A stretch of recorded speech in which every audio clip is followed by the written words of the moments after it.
The kitchen clock showed 2:47 a.m. when Aurora Evans discovered. The end of her rope came in the form of an empty formula can. She stood at the counter, shaking the container with increasing desperation, willing just one more scoop to materialize. The metallic rattle echoed through her tiny kitchen, a hollow sound that matched the feeling in her chest.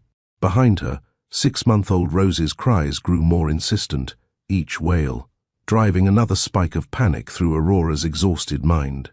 "Please," she whispered to the can, as if prayer alone could fill it. "Just one more feeding.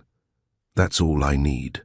But the container remained stubbornly empty, save for a few powder specks, clinging to the bottom, not even enough to dust the inside of a bottle. Aurora set it down with trembling hands and gripped the edge of the counter, her knuckles white against the worn laminate. "Think, Aurora. Think." She pulled out her phone, the cracked screen coming to life with a swipe. Her banking app opened to reveal the truth she already knew by heart: $3.67. $3.67 between her daughter and hunger. The numbers blurred as tears threatened, but she blinked them back fiercely. Crying wouldn't feed Rose. The baby's cries escalated, shifting from complaint to genuine distress. Aurora could distinguish every note in her daughter's voice, the difference between tired and hungry, uncomfortable and afraid. This was hunger, pure and simple, and it cut through Aurora like a blade. She opened the refrigerator, knowing what she'd find. A 1/4 gallon of milk, but Rose couldn't digest regular milk yet. Half a loaf of bread, a few eggs, some leftover pasta she'd been saving for her own lunch tomorrow. Nothing that would help a 6-month-old baby. The cupboards yielded no miracles either. She'd already checked them twice tonight, as if formula might spontaneously appear between the mismatched dishes and dented cans of vegetables. Her hands shook as she closed the last cabinet door. Rose's cries had taken on a rhythmic quality now. Hungry, hungry, hungry. Each sob an accusation Aurora felt in her bones. What kind of mother couldn't even keep formula in the house? What kind of provider lets things get this desperate? She moved to the living room where Rose lay in her second-hand bouncer, tiny fists waving in the air, face red with frustration. The moment Aurora appeared, the baby's cries intensified, recognizing her. Source of comfort and food. Except tonight, Aurora had no food to give. "I'm so sorry, baby girl," Aurora murmured, lifting Rose into her arms. The familiar weight of her daughter, the sweet baby smell mixed with tears, the way those little fingers immediately grabbed for Aurora's shirt, seeking comfort. It all combined to break something inside her. Standing in her dimly lit living room at 2:47 a.m., holding her hungry child, with $3.67. To her name and no formula in the house, Aurora Evans finally understood what it meant to be completely, utterly desperate. "Thank you for joining me today, and welcome to all my new and returning viewers. If you haven't already, please take a moment to subscribe for more powerful stories that touch the heart. We've all faced desperate moments, but imagine being a single mother with a hungry baby and nowhere to turn. What would you do in Aurora's situation? Would you swallow your pride and ask for help, or try to handle it alone? Comment below with your thoughts. I'd love to hear what you'd do in her shoes. Aurora bounced Rose gently, muscle memory taking over even as her mind raced through impossible calculations. 26 years old, and she felt ancient. Every step she took around the small living room carried the weight of choices made and unmade, paths taken and abandoned. "Shh, sweet girl," she whispered against Rose's downy hair. "Mama's going to figure something out. Mama always does. But did she? The evidence suggested otherwise. 6 months ago, she'd believed those same words when she'd held her newborn daughter for the first time, terrified but determined. Back then, she'd had her mother's hand to squeeze, her mother's voice promising everything would work out. "You're stronger than you know, Aurora. We Evans women always are." Except her mother hadn't been strong enough to fight the cancer that took her just 2 weeks after Rose's birth. The timing felt like a cruel joke, given just enough time to meet her granddaughter, to whisper blessings over the baby's head before leaving Aurora truly alone. The medical bills from her mother's final days still sat in a folder on the kitchen table, growing thicker with each passing month. Collection notices mixed with sympathy cards, an absurd combination that somehow perfectly captured Aurora's current existence. Rose's cries softened momentarily, and Aurora took the opportunity to check her phone again. Maybe she'd misread the bank balance. Maybe there was money in savings she'd forgotten about. But the numbers remained unchanged, as final as a verdict. She scrolled through her contacts, thumb hovering over names that might help. Her cousin in Denver, but she'd already borrowed money for the electricity bill last month. Her former co-worker Janet, but Janet had 3 kids of her own. The list of people she hadn't already leaned on grew shorter with each passing week. Then there was the name she never called, the contact she should have deleted months ago, N. Marcus N.B., Rose's father, the man who'd promised her everything under the summer stars, who'd talked about baby names and future plans until the moment the pregnancy test showed positive. Then suddenly, those dreams evaporated like morning mist. And I'm not ready for this, Aurora. I'm only 20 to 8. I've got my whole life ahead of me. As if she'd been ready. As if 26 was the perfect age to be abandoned while pregnant. He'd left town within a week, transferring to his company's Seattle office, blocking her number before he'd even finished packing. The last she'd heard through mutual friends, he was dating someone new. Someone without complications. Someone whose body wasn't changing to accommodate his child. Aurora forced herself to scroll past his name. Even if she could reach him, even if he answered. What would she say? The baby you didn't want is hungry, and I can't afford formula. Her pride might be in tatters, but it wasn't completely dead. She'd managed this long without him. 6 months of doctor's appointments alone, of assembling the crib with YouTube, tutorials, of learning to change diapers at 3 a.m. with no one to take shifts. She'd even gone back to work at the diner when Rose was just 8 weeks old, grateful for Monica's flexibility, but aware that part, time waitressing, barely covered rent, let alone the mountain of everything else. The WIC office had helped with formula initially, but there'd been a paperwork mix, up last week. Something about income verification and missing documents. She'd meant to go back to sort it out, but between work shifts and Rose catching a cold, the days had slipped away. Now it was Sunday night, Monday morning, technically, and the office wouldn't open for hours. And you can't pour from an empty cup, her mother used to say. But what happened when the cup had been empty so long you'd forgotten what fullness felt like? Rose's breathing had shifted to hiccuping sobs, the kind that came after extended crying. Aurora recognized the exhaustion in it. Her daughter was wearing herself out with hunger and frustration. Soon, she'd fall into a fitful sleep, but Aurora knew it wouldn't last. In an hour, maybe 2, Rose would wake again, and the cycle would repeat. I'm going to fix this, Aurora promised, her voice stronger than she felt. I don't know how yet, but I will. You deserve better than this, baby girl. You deserve more than I had. The words hung in the air like a vow, witnessed only by the shadows on the wall and the faint streetlight filtering through threadbare curtains. Somewhere in this sleeping town, there had to be an answer. There had to be help. Aurora just had to be brave enough to find it. With Rose momentarily quieter against her shoulder, Aurora made her way back to the kitchen.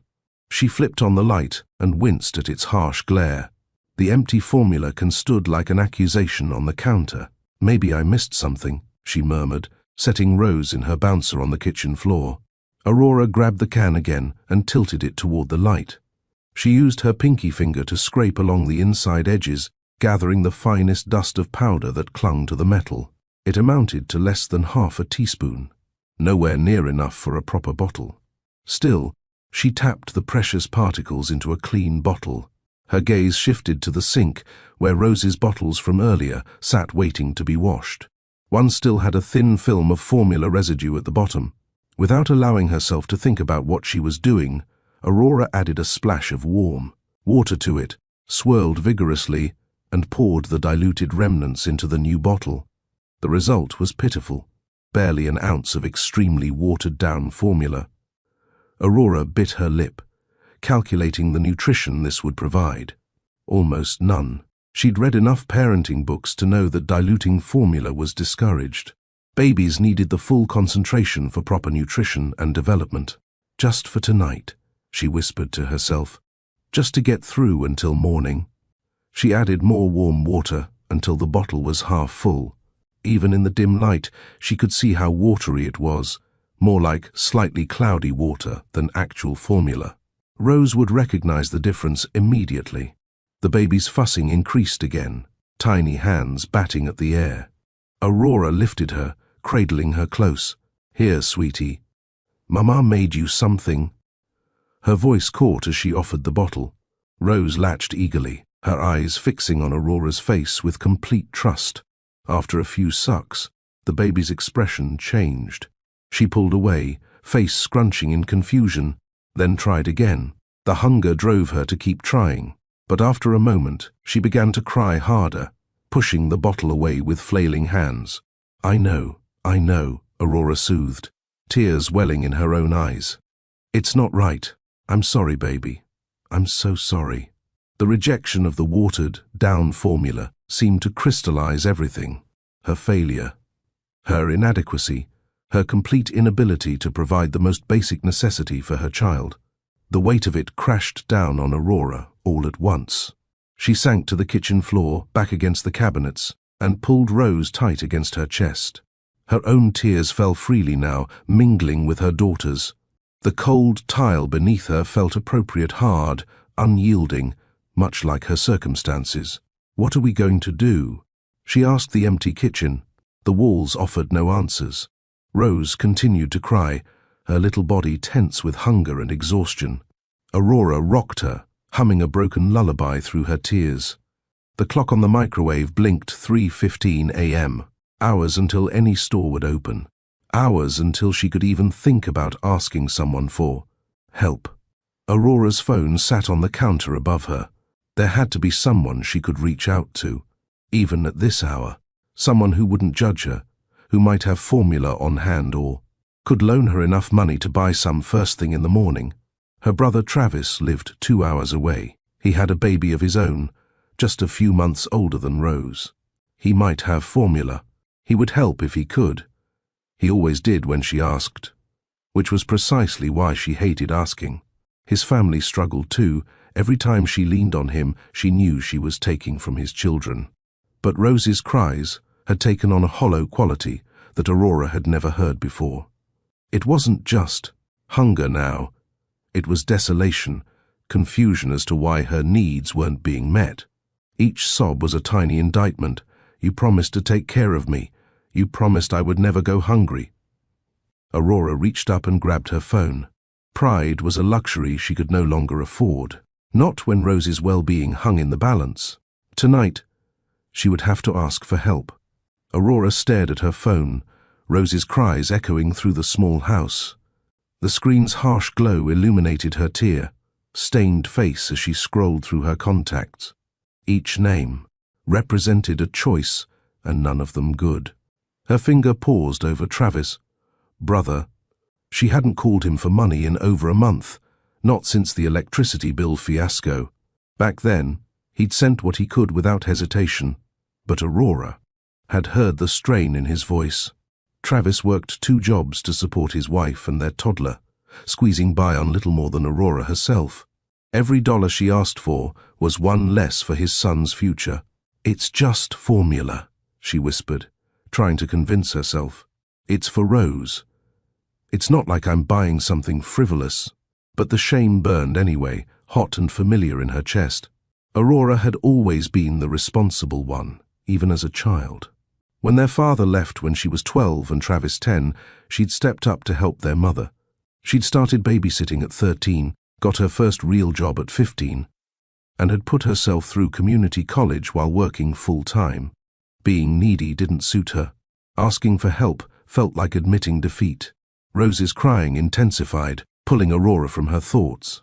The baby's face was flushed, her little fists clenched tight. Aurora bounced her gently, weighing her options.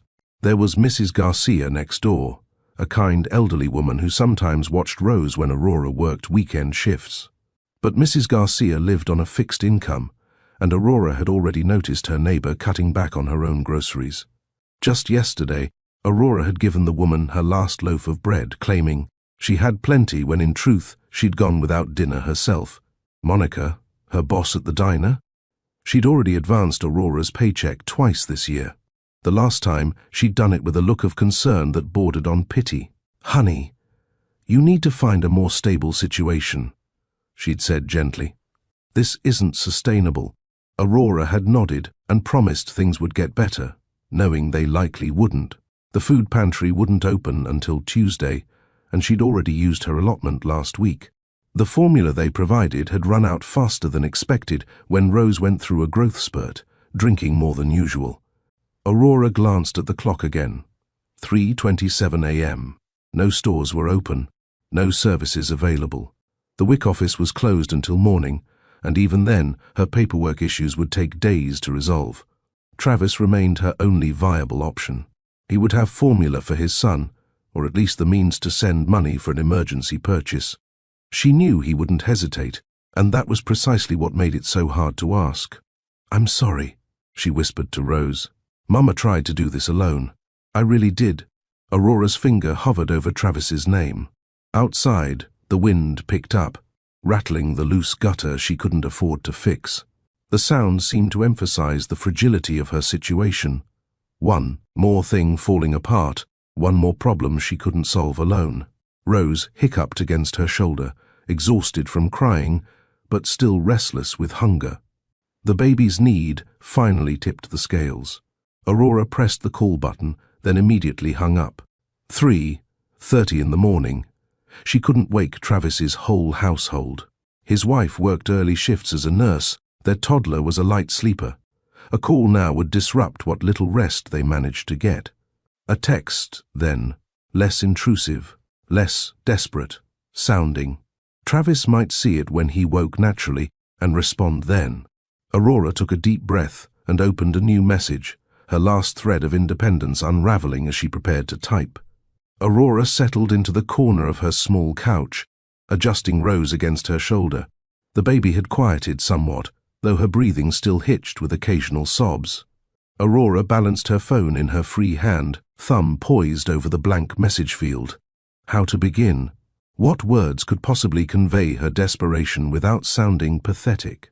Aurora stared at the empty text box, the cursor blinking expectantly. "Hey Travis, hope you're good." Too casual, too false.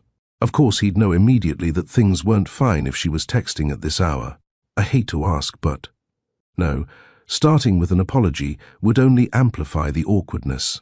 Emergency situation. Too alarming. He'd think someone was injured. Aurora deleted each attempt before completing a single sentence. The words wouldn't come, strangled by pride before they could reach her fingertips. Rose whimpered softly, as if sensing her mother's distress. "It's for her," Aurora reminded herself firmly. "Not for me." She closed her eyes for a moment, summoning courage. When she opened them again, she began typing steadily, letting the raw truth flow. "Travis, I'm sorry to bother you. I ran out of baby formula for Rose, and I don't get paid until next Friday. She's so hungry and I'm struggling. Do you have any formula at home, or could you maybe lend me a little so I can get some? I hate to ask, but I don't know what else to do. Rose is all I care about. Please." Aurora read the message over twice. Every word felt heavy with admission that she couldn't provide for her daughter, that her careful planning had failed, that she needed rescue yet again. The text laid bare her inadequacy in plain, undeniable language. Her thumb hovered over the delete button. Perhaps there was another way. Perhaps if she just held out until morning, she could figure something out. Maybe the church pantry would be open, or perhaps Monica would advance her just enough for a small can of formula. But these were fantasies, and Aurora knew it. The church pantry had been closed for renovations all month. Monica had already stretched the diner's finances thin to help her. And Rose, sweet, innocent Rose, couldn't wait until some vague maybe materialized. Aurora glanced down at her daughter. In sleep, Rose's face had relaxed somewhat, her long eyelashes casting tiny shadows on her cheeks. She wouldn't stay asleep for long without proper feeding. Soon the hunger would wake her again, and the cycle of crying would resume. The thought steeled Aurora's resolve. With a quick breath, she tapped send before she could reconsider. The message whooshed away with a soft sound, carrying with it both Aurora's hope and her shame. The clock on her phone showed 3:42 a.m. Travis wouldn't see it until morning, but at least the request was made. The admission of defeat was official. Aurora leaned her head back against the couch cushion, suddenly exhausted beyond measure. The weight of the day, of all the days leading to this moment, pressed down on her shoulders. She'd done what she needed to do. She'd reached out. Now all she could do was wait. Aurora dozed fitfully, Rose sleeping against her chest. The baby's warmth and the rhythmic sound of her breathing had finally lulled Aurora into a light sleep, though worry kept her from sinking deeper. Every few minutes she would stir, check that Rose was comfortable, and glance at her phone. The screen remained stubbornly blank. No reply from Travis. At 4:17 a.m., a soft chime broke the silence.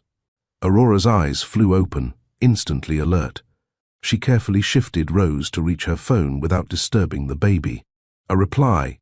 Her heart leapt with relief, only to stutter when she saw the message. "Hello. You might have the wrong number. But I saw your message, and I want to help. Do you and the baby have any formula left for tonight?" Aurora blinked, reading the text twice more. Wrong number? She quickly checked the contact information and realized with a sinking feeling that she'd misdialed. Instead of texting Travis at his new number, she'd sent her plea to a complete stranger. Heat rushed to her face as mortification set in. She'd just shared her most private struggle, her failure as a mother, with someone she didn't even know. Someone who now had a direct window into her desperation. "No, no, no," she whispered, careful not to wake Rose. This was worse than asking for help. This was broadcasting her neediness to the void. Aurora's fingers trembled as she typed a hasty reply. "Oh, I'm so sorry. I must have the wrong number. I'm embarrassed. Please ignore this. I didn't mean to bother you." She sent it quickly, hoping to close this humiliating chapter. With any luck, the stranger would delete the conversation and forget it ever happened. The response came almost immediately. "It's really okay. I'm actually in town, not far away. I'd be happy to help you get what you need for your baby. Please, let me help. I know it's sudden, but I can't in good conscience ignore that you're in need." Aurora stared at the message, confusion mingling with disbelief. Who responds to a wrong number by offering help? It seemed too good to be true, and, in Aurora's experience, things that seemed too good to be true invariably were. Before she could formulate a response, another message appeared.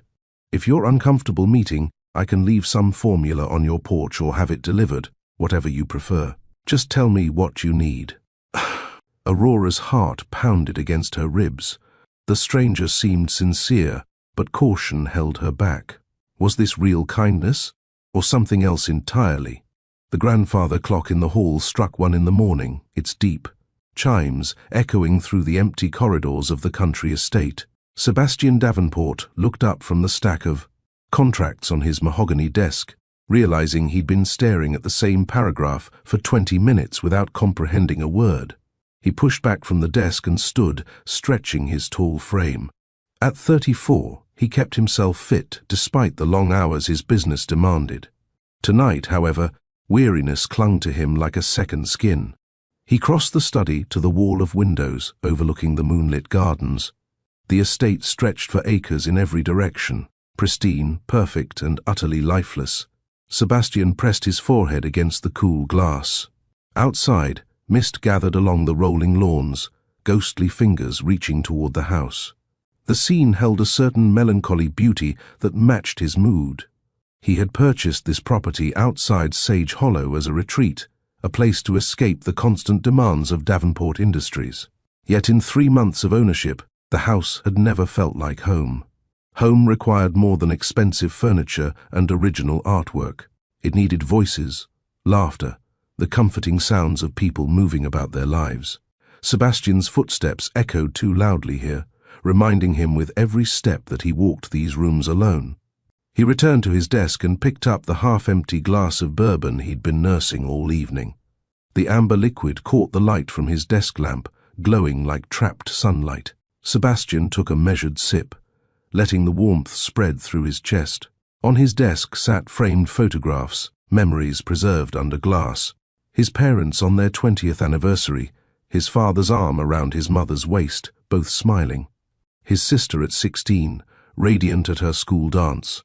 And the most recent, his executive team at the launch of their newest product, Line, a success that had added several billion to the company's valuation. Success. The word tasted hollow on his tongue. What good was building an empire when there was no one to share it with? His colleagues respected him, but maintained a careful distance. His few relationships had fizzled when women discovered his work would always come first. Or worse, when they seemed more interested in his bank account than the man behind it. Sebastian set down his glass with a quiet clink. At the height of his professional achievements, his personal life remained a study in solitude. The irony wasn't lost on him. He could buy practically anything in the world except genuine connection. He glanced at his watch, debating whether to attempt sleep. His bedroom upstairs felt as impersonal as a hotel suite, despite the designer. His assurances that the space reflected his personality perfectly. Sebastian almost laughed at the thought. What did it say about him that his personality could be summed up in neutral colors and clean lines? The soft chime of his phone interrupted his brooding. Sebastian frowned. Few people had this private number, and fewer still would use it at this hour unless something was wrong. He reached for the device, expecting a business emergency from the Asian markets, or perhaps a text from his insomniac CFO. Instead, an unknown number glowed on the screen, along with the preview of a message that began with a name he didn't recognize, Travis. Sebastian unlocked his phone, curiosity overriding his usual caution with unknown numbers. The message filled his screen. Travis, I'm sorry to bother you. I ran out of baby formula for Rose, and I don't get paid until next Friday. She's so hungry, and I'm struggling. Do you have any formula at home, or could you maybe lend me a little so I can get some? I hate to ask, but I don't know what else to do. Rose is all I care about. Please. He read it twice, recognizing immediately that the message wasn't meant for him. The sender had mistakenly texted his number, clearly intending to reach someone named Travis. A brother, perhaps, or a friend. Someone they trusted enough to reveal such vulnerability. What struck Sebastian most was the raw desperation bleeding through the carefully composed words. He could almost see the person on the other end, a parent alone in the night, trying to soothe a hungry child. The image stirred something in him, a memory from his own childhood of empty cupboards and his mother's worried face. Before his company's success, before the mansions and private jets, Sebastian had known hunger. His family had struggled after his father's business failed. He remembered his mother watering down milk to make it last, the burn of shame when she had to use food stamps at the grocery store. They had climbed out of poverty through hard work and some lucky breaks, but Sebastian had never forgotten those lean years. The text message brought it all rushing back, the vulnerability, the fear. The quiet dignity in asking for help when pride demanded silence. Sebastian stared at his phone, aware that he should probably ignore the message. It wasn't his problem. The sender would realize their mistake and contact the right person. Yet he couldn't bring himself to set the phone down. Sebastian stood abruptly, decision made. If this person lived in Sage Hollow, as the area code suggested, they weren't far. The town had a 24-hour convenience store just off Main Street. He'd noticed it on his drives through the small community. They would carry baby formula. He didn't question the impulse that drove him to respond, only tapped out a reply. Hello, you might have the wrong number, but I saw your message, and I want to help. Do you and the baby have any formula left for tonight? His finger hovered over the send button for just a moment. Was he overstepping? Would his offer frighten the desperate parent on the other end? Sebastian sent the message anyway. The worst that could happen was rejection. They could simply ignore him or tell him to mind his own business. He grabbed his coat from the back of his chair and picked up his car keys from the silver tray on the console table. Outside, The night was cold and clear, stars visible beyond the mist that clung to the ground. As Sebastian slid into his car, his phone chimed with a response. For the first time in months, perhaps years, Sebastian felt something shift inside. Him, purpose replacing the emptiness that had become his constant companion. Tonight, he could make a difference for someone, and somehow, that meant everything. Aurora's message glowed on the screen. "Oh, I'm so sorry. I must have the wrong number. I'm embarrassed. Please ignore this. I didn't mean to bother you." Sebastian read the reply and understood the mortification behind those words. He stood in his foyer, keys in hand, determined not to let this connection slip away. He could almost feel the sender's desire to retreat, to pretend the vulnerable moment had never happened. But retreat meant a hungry baby and a desperate mother with nowhere to turn. He typed quickly, "It's really okay. I'm actually in town, not far away. I'd be happy to help you get what you need for your baby. Please, let me help. I know it's sudden, but I can't in good conscience ignore that you're in need." Sebastian sent the message, then added another before she could respond. "If you're uncomfortable. Meeting. I can leave some formula on your porch or have it delivered, whatever you prefer. Just tell me what you need." He watched the screen, waiting. 3 dots appeared, disappeared, then appeared again. The person on the other end was struggling with how to respond. Sebastian could imagine their conflict, weighing desperate need against the danger of accepting help from a stranger. After what felt like an eternity, a reply appeared. "I don't want to trouble you. This was a mistake. I was trying to reach my brother. I'm sorry." The hesitation was clear, even in text. Sebastian walked to his car, sliding into the driver's seat while crafting his response. He needed to be reassuring without seeming threatening, generous without appearing suspicious. "No trouble at all. I'm awake, and I have a car. I can run to an all-night store and get formula for you. I remember how important it is for babies to eat on schedule. I promise, I just want to help. No strings attached." He started the engine, letting it warm up as he waited. The dashboard clock showed 4:25 a.m. The roads would be empty at this hour, the town still asleep. Deciding to take another approach, Sebastian sent a follow. "Up, I know we're strangers. My name is Sebastian. What's yours?" Offering his name felt like extending a hand across the digital void. It made him real, a person rather than an anonymous texter. The response came after a pause. "Aurora. My name is Aurora, and my baby is Rose." Sebastian felt a jolt at the name. Rose. His mother's name had been Rose. The coincidence struck him as meaningful somehow, like the universe nudging him forward. Aurora, like the dawn. "It's a beautiful name," he replied, then added, "Aurora, you and Rose shouldn't have to wait until morning to eat. I can bring some formula over right now." "I don't mind at all." The next reply took longer. Sebastian waited, engine humming quietly in the driveway of his estate. Finally, "Though, okay. If you're sure it's not too much trouble, I'm at 14 Oak Lane, the little house at the end of the street." "I really can't thank you enough, Sebastian." Relief flooded through him. She'd taken the leap of faith, shared her address, accepted his help. Sebastian put the car in drive, already plotting the quickest route to the convenience store and then to Oak Lane. "I'll be there in 20 minutes. "Please don't worry," he typed, then added, "I'm glad you sent that text, even if it was by mistake." Aurora's response came quickly this time, "Thank you." "I don't know what else to say." Sebastian could feel the weight lifting from her words, the desperate edge softening into cautious hope. He pulled onto the main road, the headlights cutting through the darkness. "No need to say anything. I'll see you soon," he replied. As he drove toward town, Sebastian reflected on the strange turn his night had taken. An hour ago, he'd been alone in his study, contemplating the emptiness of his success. Now he had purpose, direction, a concrete way to help someone in need.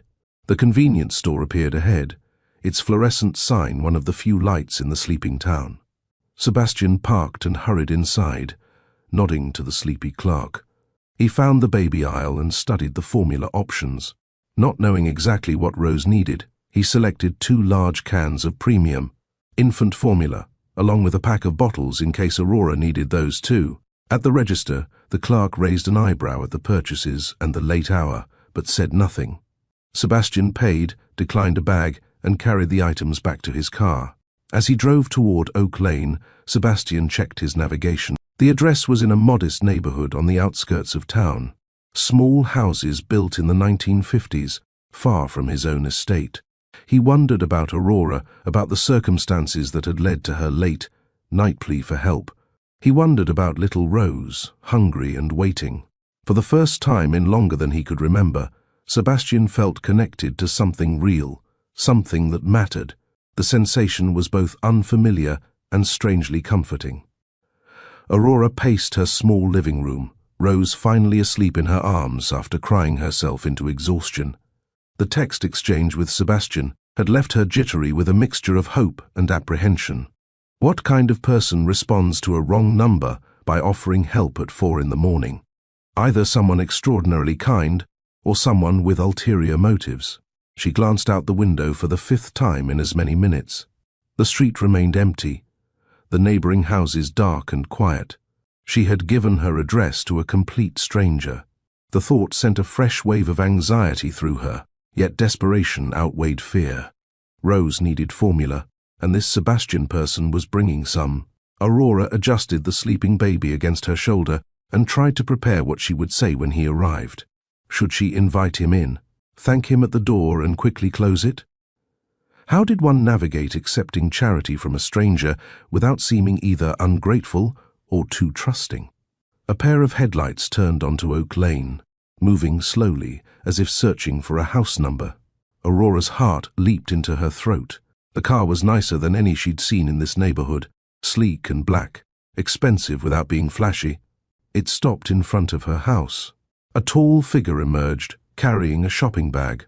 He moved with confidence but not aggression, pausing at her gate as if giving her time to assess him from the safety of her window. Even in the dim streetlight, Aurora could see he was well dressed, dark jeans, and what looked like a cashmere sweater under an open coat. His dark hair was neatly kept, his posture straight but not stiff. Taking a deep breath, Aurora moved to the door.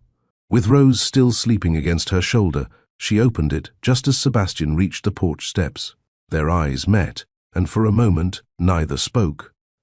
"Sebastian?" Aurora finally asked, her voice barely above a whisper.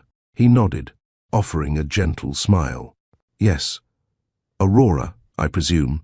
His voice matched his appearance, warm, educated, with the slight hint of an accent she couldn't place. Not threatening, but not overly familiar either. He maintained a respectful distance at the bottom of the steps. "Thank you for coming," Aurora said, shifting Rose slightly. "I still can't believe you're here." Sebastian glanced at the sleeping baby, his expression softening. "Is this Rose?" he asked. Aurora nodded. She just fell asleep. She was crying for hours. Sebastian held up the shopping bag. "I got formula. I wasn't sure which kind she needs, so I bought a couple of options. The premium one seemed best." Aurora's eyes widened at the sight of 2 large cans, far more than she had expected. That's too much. I can't accept all that." "Please," Sebastian said, his tone earnest. "It's the least I can do. No child should go hungry." Something in the way he said it, a flicker of old pain perhaps, made Aurora believe him. This wasn't just casual charity, there was conviction behind his words. "You can come in," she found herself saying. "It's cold out, and I'd feel terrible sending you away without even offering you a cup of tea after all this trouble." Sebastian hesitated, then nodded. "If you're comfortable with that." Aurora stepped back, allowing him entry into her small home. She felt a flash of embarrassment at the worn furniture, the patched curtains, the obvious signs of financial struggle. But Sebastian's eyes held no judgment as he entered, only kindness. "I'll make up a bottle right away," Aurora said, leading him to the kitchen. "She'll wake up hungry soon." Sebastian set the formula cans on her counter, along with the package of bottles. "I got these too, just in case." Aurora felt tears prick her eyes at the thoughtfulness. "Thank you. I don't even know what to say." "No need to say anything," Sebastian replied, keeping his voice low to avoid waking Rose. "I'm just glad I could help." Aurora studied him in the kitchen light. Up close, she could see that he was probably in his early 30s, with intelligent eyes and the subtle signs of someone accustomed to responsibility. Though clearly wealthy, there was nothing arrogant in his demeanor. "May I ask why?" Aurora couldn't help questioning. "Why would you help a complete stranger in the middle of the night?" Sebastian considered her question, because once, a long time ago, someone helped my family when we needed it, and I never forgot how much that meant. Aurora paced the small living room, one hand nervously smoothing her tangled brown hair, the other cradling a now wide-awake Rose. The baby sensed her mother's anxiety and whimpered softly on Aurora's shoulder. In the past 20 minutes, Aurora had experienced a whirlwind of emotions: shock that Sebastian, a total stranger, was willing to help her at 4 in the morning, fear that this might be too good to be true, relief at the promise of formula on the way, and nervous anticipation at the idea of meeting this kind man who had answered her accidental plea. She had almost convinced herself the text exchange was a dream, but the lights of an approaching car now swept across her front window, cutting through the darkness. Aurora's heart leapt into her throat. "He's here." Stepping to the window, she peeked out and saw a sleek black car park under the old oak tree by her gate. The engine purred quietly before shutting off. In the glow of the street lamp, Aurora glimpsed a tall figure step out, carrying what looked like a grocery bag. For a split second, panic flared, opening her door to a stranger in the middle of the night defied every lesson her mother had taught her about safety. But something told her this was different. His messages had been nothing but respectful and considerate, and he had given his name, Sebastian. Somehow, it felt like she already knew him, just a little. Aurora gently bounced Rose to keep her calm and mustered her courage. She opened the front door just as the stranger ascended the creaky porch steps. For a moment, both of them paused, taking in the sight of one another in the dim porch light. Sebastian had expected to find a tired mother, but he was not prepared for the young woman standing before him. Aurora's face, though drawn with worry and fatigue, was kind and graceful. Loose strands of chestnut hair framed her pale face. Despite her obvious exhaustion, she had an air of gentle strength. Sebastian noticed she held her baby protectively, her body angled as if to shield the little one. Aurora, for her part, found herself momentarily speechless. The man at her doorstep was tall, probably over 6 feet, and even in the low light, he exuded an effortless confidence. He looked around early 30s, with neatly kept dark hair and eyes that reflected genuine concern. He wore casual clothes, dark jeans and a grey sweater under his open coat, yet something about his posture and the subtle quality of his attire hinted at refinement. "Sebastian?" she asked softly, breaking the silence. He offered a small, warm smile. "Yes, Aurora, I presume." She nodded, adjusting Rose in her arms. "Thank you for coming.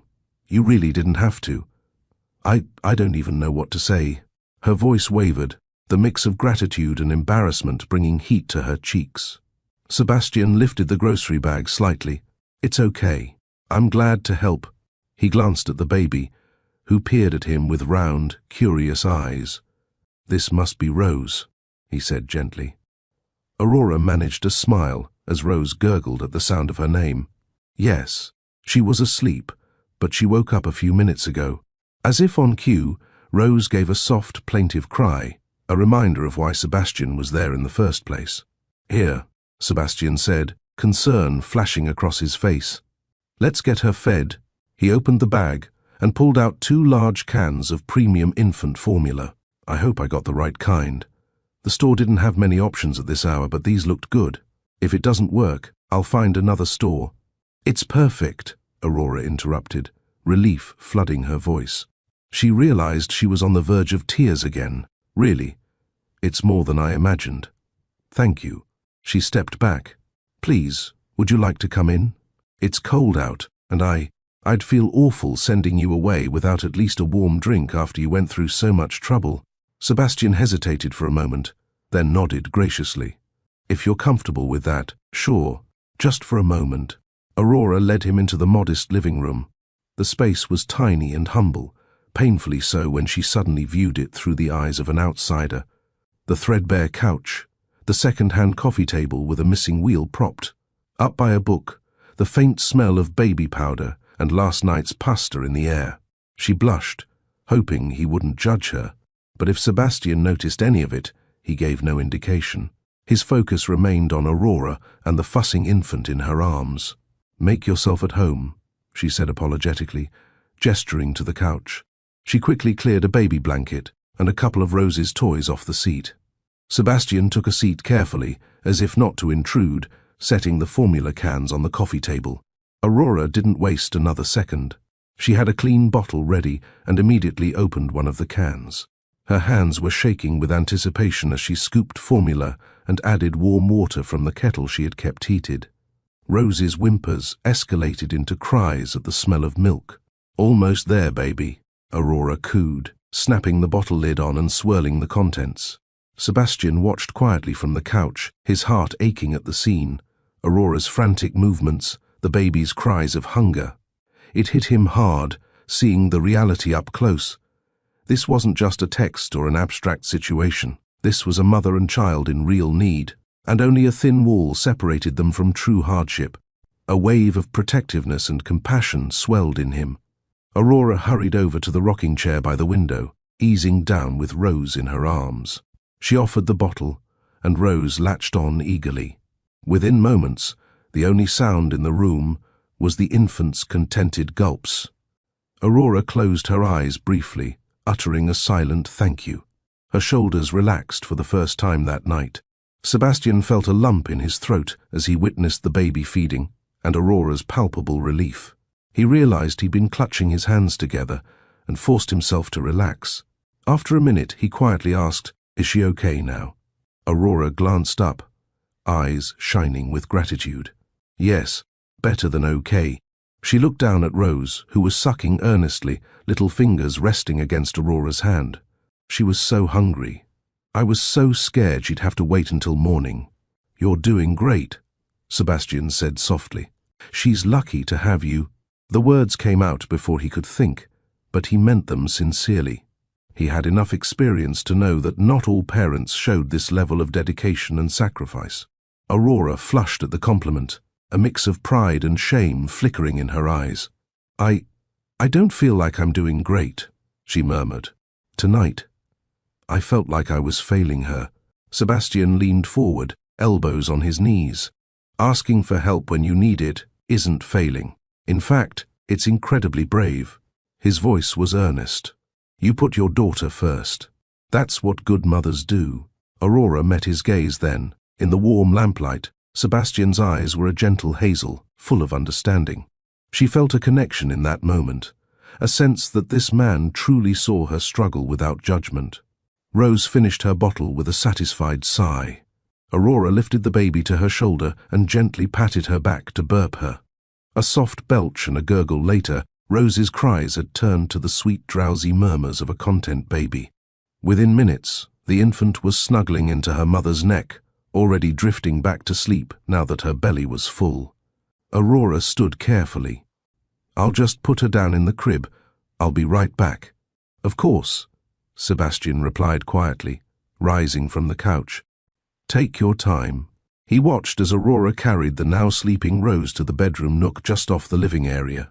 Aurora's figure was silhouetted in the doorway for a moment as she gently laid her baby down and pulled a warm quilt over her. Humming a faint lullaby, Aurora brushed her fingers through the wispy curls on Rose's head until the child settled completely. The tenderness of the scene made Sebastian's chest tighten. A memory of his own mother doing the same for him flickered in his mind, a memory he hadn't revisited in years. Aurora returned, tiptoeing back into the living room and pulling the door half closed behind her to keep the baby's room quiet. She gave Sebastian an apologetic smile. "Sorry, I just wanted to make sure she's fully asleep." "You don't have to apologize for caring for your baby," Sebastian said kindly. I understand.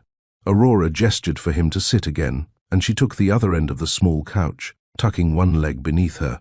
Now that the immediate crisis was handled, an awkwardness crept in. She suddenly became acutely aware of the man sitting in her living room, a stranger just an hour ago, yet now forever imprinted in her mind as the person who came through when she had nowhere else to turn. "I still can't believe you're here," she said softly, breaking the silence. Her eyes drifted to the empty bottle on the table and the precious cans of formula. "I don't know how to thank you enough. You saved us tonight." Sebastian shook his head. "I didn't do anything special. Anyone with a heart would have done the same." A wry smile touched Aurora's lips. "I'm not sure many people would drive out in the middle of the night for a stranger, Mr. She realized she didn't even know his last name. "Just Sebastian," he quickly supplied. "Let's keep it on a first-name basis." He offered that same friendly smile that put her at ease. "And for what it's worth, I think you would have done the same if the roles were reversed." Aurora nodded slowly. She liked that he didn't throw his last name or any titles around. He felt down to earth. "Maybe," she admitted. "I try to help when I can, but lately I haven't had much to give." Sebastian glanced at the modest home around them. He could see the signs of struggle, thrift store furniture, a few patches. On the Afghan draped over the chair, the faint circles under Aurora's eyes. Yet there were also signs of love, a framed photo of a smiling older woman, likely Aurora's mother, on the mantel, a colourful mobile hanging above Rose's crib, visible through the cracked door, a stack of baby books on the side table. This was a home where someone was trying very hard to make the best of little. "Sometimes, letting someone else help is the hardest thing," he said gently. He knew that all too well from his own past. "I'm really glad you did." Aurora exhaled, a hint of a laugh escaping. "Honestly, I almost didn't. When you first replied, I was mortified. I never ask anyone for help. It's just—" She paused, debating how much to say, but something about Sebastian's genuine interest encouraged her to continue. "I've always handled things on my own. When Rose's father left us, I decided I would do whatever it took to raise her without depending on anyone. My mom raised me that way, and I thought I could do the same. But tonight I just—" Her voice caught. "I had no other choice. I was so scared for my little girl." Sebastian's hands tightened into fists briefly at the mention of the father who had abandoned them. He kept his voice calm, though. "I can't imagine how hard that's been for you. You're strong, Aurora. Stronger than you know." She gave him a grateful look, wiping a stray tear that had escaped. The intensity of the last hour was finally ebbing, leaving her drained but also strangely at peace. Here she was, sitting next to a compassionate stranger who felt like a friend already. The warmth and safety she felt in his presence surprised her. She realized she hadn't even offered him that warm drink yet. "I'm sorry, I promised you something warm. I have tea, or hot cocoa, perhaps. I might even have coffee, though I don't usually brew it this late." "Tea would be great," Sebastian replied, smiling. In truth, he didn't care about the drink, but he sensed she needed to do this, to reclaim a bit of dignity by hosting him properly even in her hardship. Aurora hopped up and filled the kettle again, her movements light with relief now rather than frantic. As she prepared 2 mugs with tea bags, she glanced over her shoulder. "So, Sebastian, you live nearby? I wasn't sure if you were just passing through or—" "I have a place just outside town," he replied. He chose his words carefully, not wanting to get into specifics of his estate or wealth tonight. This moment wasn't about him. "I came out here to get away from the city for a while. Not too far from Oak Lane, actually. Sage Hollow is a beautiful town." Aurora smiled as she poured the steaming water. "It is. I've lived here all my life. It's small, but it has its charm. Though in winter, it gets pretty quiet." He accepted the mug of tea she handed him. Their fingers brushed briefly, and Aurora felt a small jolt at the gentle contact. She returned to the couch with her own mug. Sebastian blew on the tea, then asked softly, "How long have you been on your own with Rose?" Aurora wrapped her hands around her mug for warmth. "Since the beginning," she said, looking down at the amber liquid. There was no bitterness in her tone, just a matter-of-fact acceptance. Her father left when I was 3 months pregnant. He wasn't ready to be a parent. I suppose I wasn't either, but I didn't have a choice. Once I knew she was coming, I was all in. Sebastian's chest tightened with empathy and a flicker of anger at the man who'd abandoned them. "I'm sorry," he said sincerely. "That must have been very hard." Aurora shrugged lightly, eyes distant. "It was. Still is some days. But I had my mom at least, for part of the time. She was my rock." Aurora's voice softened fondly. "She passed away shortly after Rose was born. Got to hold her granddaughter once. Then she was gone." A tear rolled down Aurora's cheek, but she wiped it quickly, not wanting to spiral into grief tonight. Sebastian felt a pang in his own heart. He knew too well the pain of losing a parent. "I'm sure she was incredibly proud of you," he said, recalling the framed photo he'd seen. "And she'd be proud of how you're raising your daughter." Aurora swallowed the lump in her throat and nodded. "I hope so." They sat in comfortable silence, sipping tea. Sebastian checked his watch and realized it was nearly 5 in the morning. "It's very late," he said reluctantly. "I should let you get some rest before Rose wakes up again." Aurora nodded, though part of her didn't want him to leave. This connection felt too important to end so soon. "Of course. You must be tired too." They stood, and Sebastian handed her his mug. "Thank you for the tea, and for trusting me enough to let me help." Aurora set the mugs on the coffee table. "I should be the one thanking you.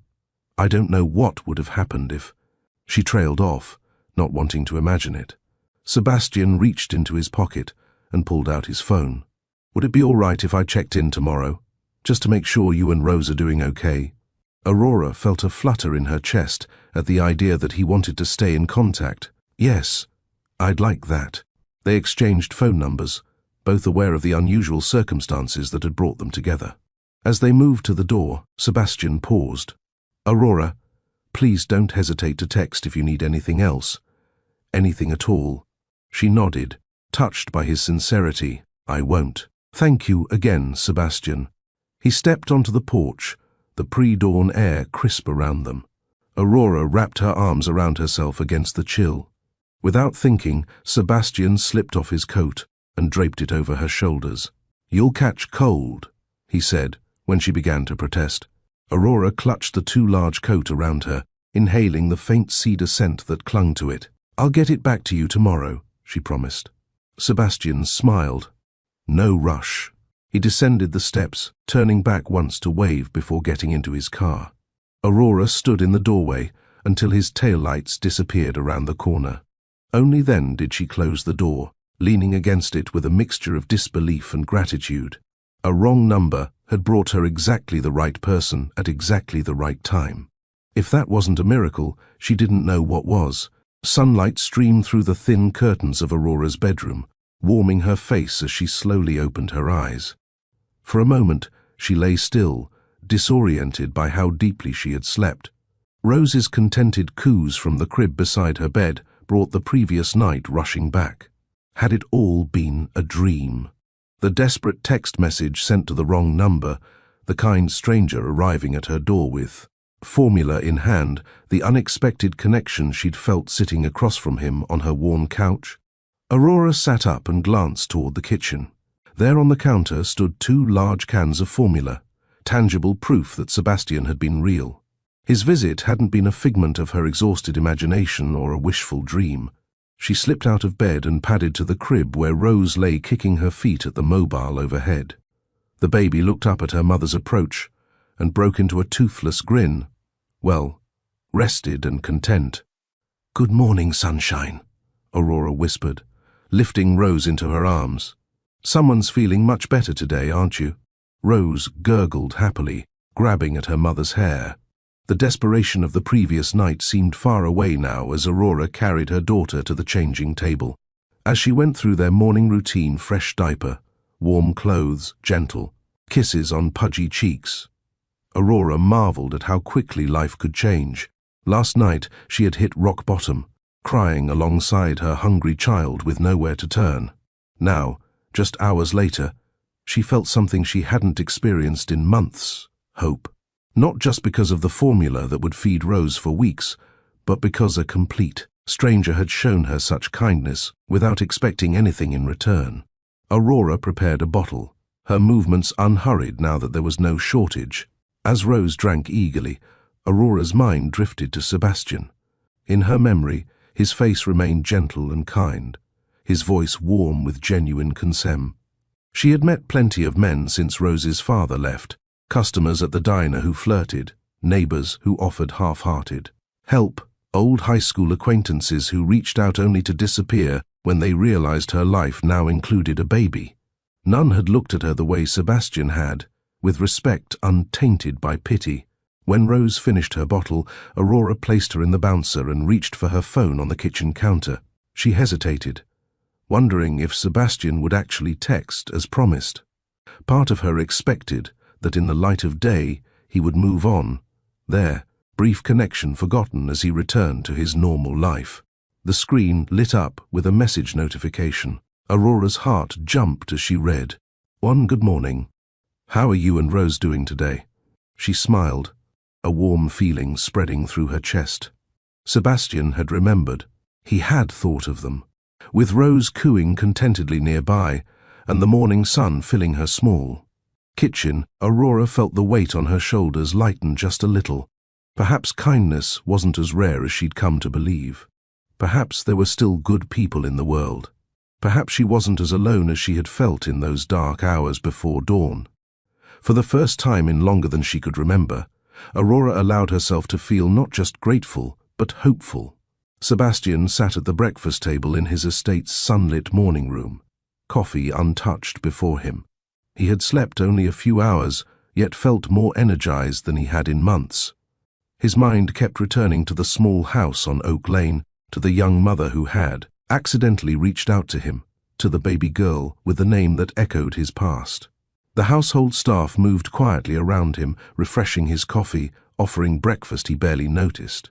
His phone lay beside his plate, the message to Aurora already sent. He found himself checking it every few minutes, wondering if she would respond. Last night had affected him deeply.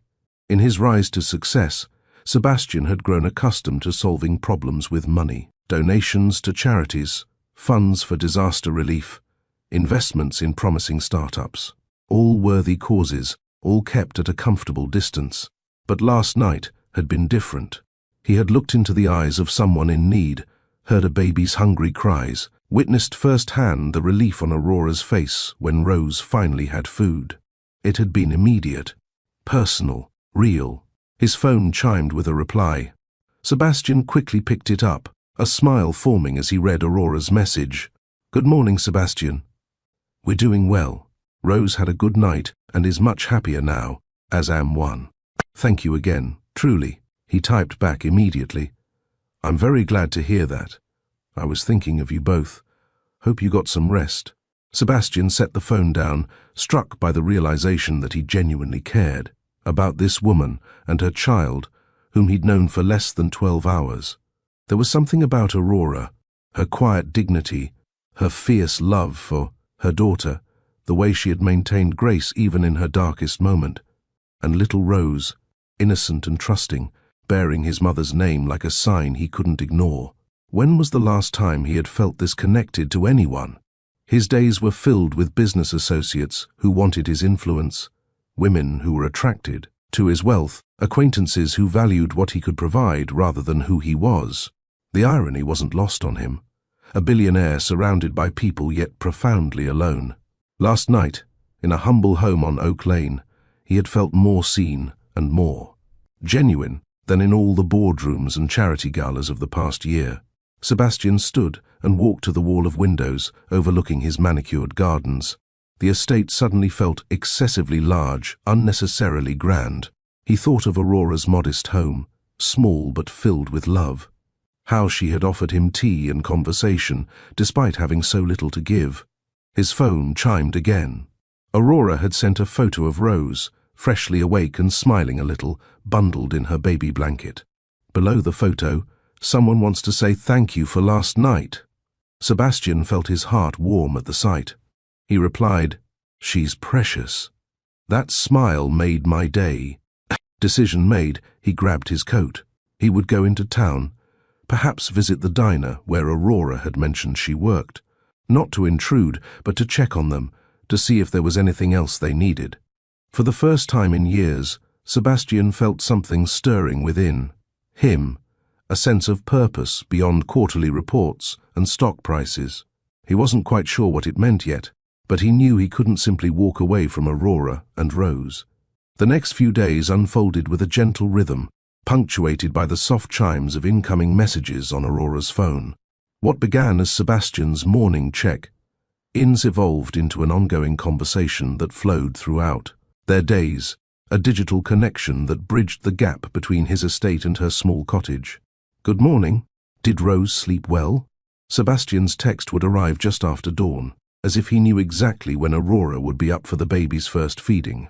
Aurora found herself smiling at her phone screen as she typed her reply with one hand, the other cradling Rose. She slept for a 5-hour stretch. "I feel like I won the lottery." Their exchanges carried through the morning as Aurora prepared for work, Sebastian's messages blending seamlessly into her routine. She would share small victories. "And Rose grabbed her toes today. And our everyday frustrations, and spilled coffee all over my only clean work shirt. Monday is really showing up today." Sebastian responded with warmth and humor, sending her jokes to brighten difficult days or thoughtful questions that showed he truly listened. "What was your favorite book as a kid?" he asked one afternoon, sparking a long discussion about childhood reading habits that carried them through an entire day. By the end of the first week, Aurora realized she was sharing more with Sebastian than she had with anyone since her mother died. Something about texting made it easier to open up, the slight remove of not being face to face, perhaps, or the way she could carefully choose her words. "And sometimes I worry I'm not enough for Rose," she admitted late one evening after a particularly challenging day when Rose had been fussy and Aurora's shift at the diner had been exhausting. Her father walked away so easily. What if she grows up feeling like half of her is missing? Sebastian's response came quickly. "Any man who walked away from you two made the biggest mistake of his life. Rose has everything she needs in you: love, strength, kindness. Those aren't half measures, Aurora. They're everything." His words brought tears to her eyes, a healing balm to wounds she'd carried silently. Aurora found herself staring at that message long after Rose had fallen asleep, rereading it until she could almost hear Sebastian saying the words aloud. Their digital conversation became a lifeline for both of them. Sebastian began sending photos of his morning walks, the sunrise over the hills outside town, a family of deer he spotted near his property. Aurora responded with snapshots of Rose's milestone moments, her first attempt at solid food mostly ending up on her chin, her concentrated expression as she learned to roll over. "She looks so serious." Sebastian commented on a photo of Rose's furrowed brow as she examined a new toy. "And a future scientist analyzing her data." Aurora laughed aloud at his observation. "Maybe so, though at the moment her research seems focused on what happens if I put everything in my mouth." Through these exchanges, the texture of their days became intertwined. Sebastian learned Aurora's schedule when she worked at the diner, when Rose typically napped, which evenings were laundry nights at the laundromat down the street. Aurora gleaned details about Sebastian's life too, his early morning runs, his work calls that sometimes stretched past midnight, his preference for classical music while he reviewed documents. One night, after Rose was asleep, Aurora sent a message that surprised even herself with its candidness. "I never expected that a wrong number would lead to whatever this is. I'm grateful for it, though. Talking to you has become one of the best parts of my day." The three dots appeared, disappeared, then reappeared as Sebastian composed his reply. "Finally, I feel the same way. Meeting you and Rose has been the most unexpected gift. I was going through the motions before. Now I look forward to each day." There was an intimacy in these admissions, a vulnerability neither had planned.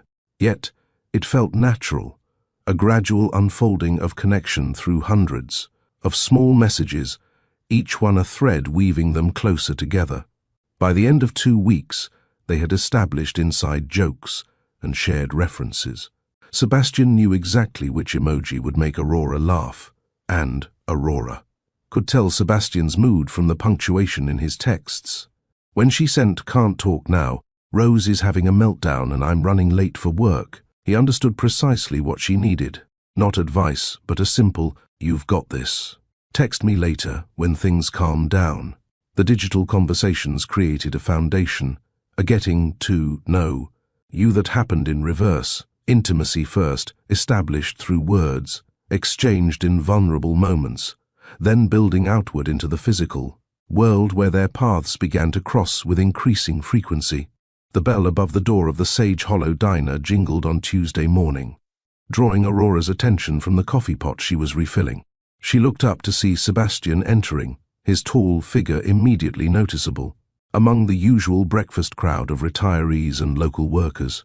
Her heart gave a little jump as their eyes met across the room, his face brightening with a smile.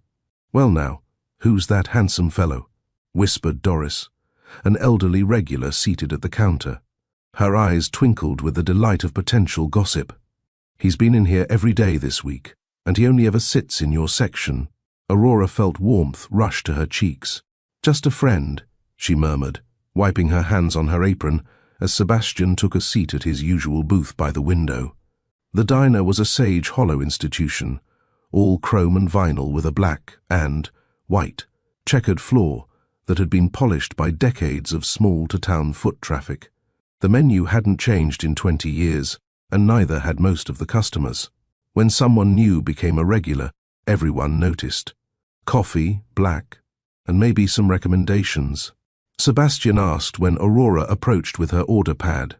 His voice held a warmth that seemed reserved just for her. "I'm working my way through the menu." "The blueberry pancakes are unbeatable," Aurora suggested, pouring his coffee with practiced ease. "Though Monica's claiming her new bacon omelette special might change your life." Bold claim. "I'll have to test it." Their exchange was casual, friendly, nothing that would raise eyebrows. Yet Aurora felt the attention of the diner's other waitresses, their curious glances, following her as she put in Sebastian's order and attended to her other tables. By his third visit that week, whispers had begun circulating among the staff and regular customers. Who was this well-dressed stranger who appeared like clockwork during Aurora's shifts? Why did their conversation flow so easily, punctuated by shared laughs and lingering looks? "He left you another $20 tip," Monica, the diner's owner, commented after Sebastian departed one morning. "That's 4 times this week." Aurora shrugged, trying to appear nonchalant while bussing his table. "He's just generous." Monica raised an eyebrow. "Honey, men like that don't visit diners in towns like this unless they have a very good reason." Her tone was kind but knowing. "And I'd say that reason wears a blue uniform and makes the best coffee in 3 counties. The following week, Sebastian's presence had become such a fixture that the other waitresses automatically directed him to Aurora's section, regardless of the seating arrangement. He typically arrived during the mid-morning lull, when Aurora could occasionally spare a few minutes to sit across from him while he ate. These brief conversations, snatched between refilling ketchup bottles and taking orders, became precious moments in Aurora's day. Unlike their text exchanges, here she could see the expressions that accompanied his words, the way his eyes crinkled when he smiled, how he listened with complete attention when she spoke. "You're getting quite the reputation around here," Aurora teased one morning, sliding into the booth across from him for a quick break. "Mrs. Harrington at table 3 asked if you were a movie star hiding out in our little town." Sebastian laughed. "What did you tell her?" "That you're a secret agent recovering from a dangerous mission," Aurora said with mock seriousness. "I thought it sounded more interesting than businessmen taking a break." Their easy banter caught the attention of everyone in the small diner. When Aurora returned to the counter, Doris and her friends exchanged significant looks. "He lights up when you're near him, dear," Doris whispered as Aurora refilled her coffee. "I haven't seen a man look at a woman like that since my Harold was alive." By the end of the month, Sebastian's diner visits had become the highlight of local gossip. Some speculated he was looking to buy property in town. Others suggested more romantic motives. All agreed that whatever drew him to the worn vinyl booths of Sage Hollow Diner had something to do with a single mother who served his coffee with a smile that seemed brighter each day. Even the cook, Tom, a man of few words, had taken to preparing Sebastian's orders with extra care. "Man comes all this way to see you," he grunted to Aurora one day. "Least we can do is make sure his eggs are perfect." Aurora pretended not to notice the knowing looks and whispered comments. But secretly she treasured them, evidence that others could see what was growing between her and Sebastian, confirmation that she wasn't imagining the connection that had begun with a mistaken text and deepened with every shared moment since.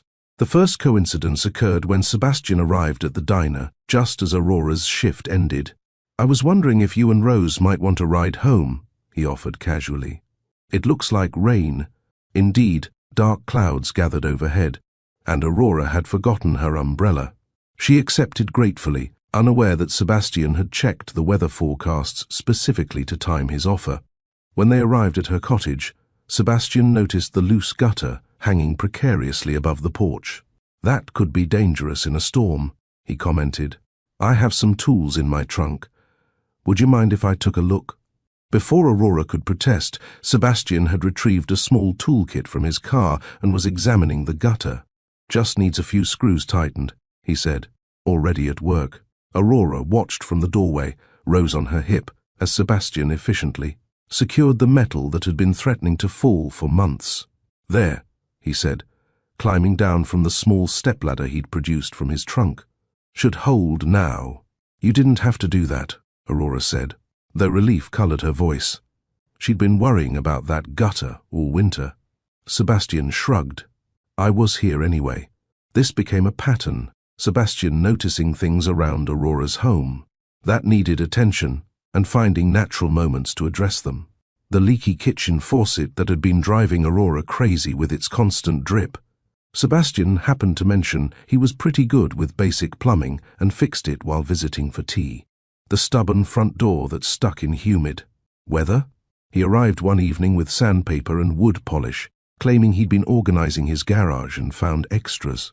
Each repair was offered casually, presented as no trouble at all, completed, with a humility that made it difficult for Aurora to feel indebted.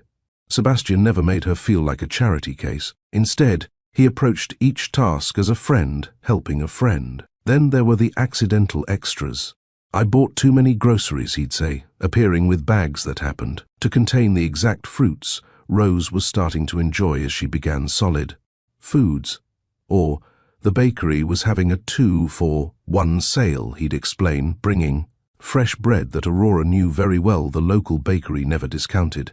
Aurora recognized these small deceptions for what they were, Sebastian's way of helping without wounding her pride. At first, she felt conflicted, determined to maintain her independence.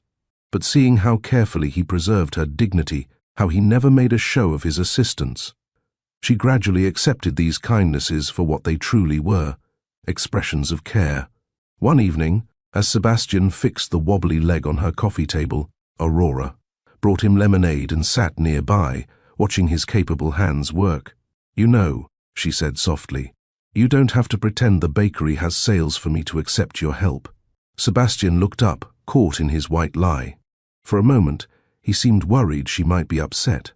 Aurora smiled. "But thank you for caring enough to try." Their eyes met in understanding.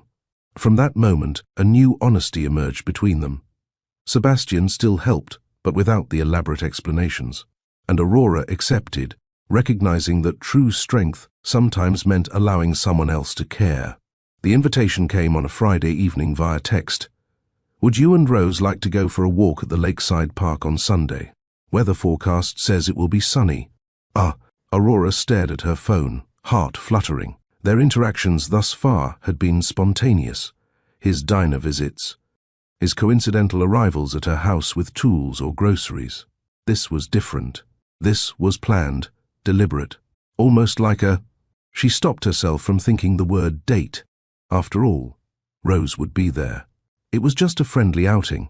"We'd love that," she replied, adding after a moment's hesitation, And Rose has been cooped up all week. She could use some fresh air. Sebastian's response came quickly. Great, I'll pick you up around 10 if that works. Sunday morning arrived with golden sunshine streaming through Aurora's windows.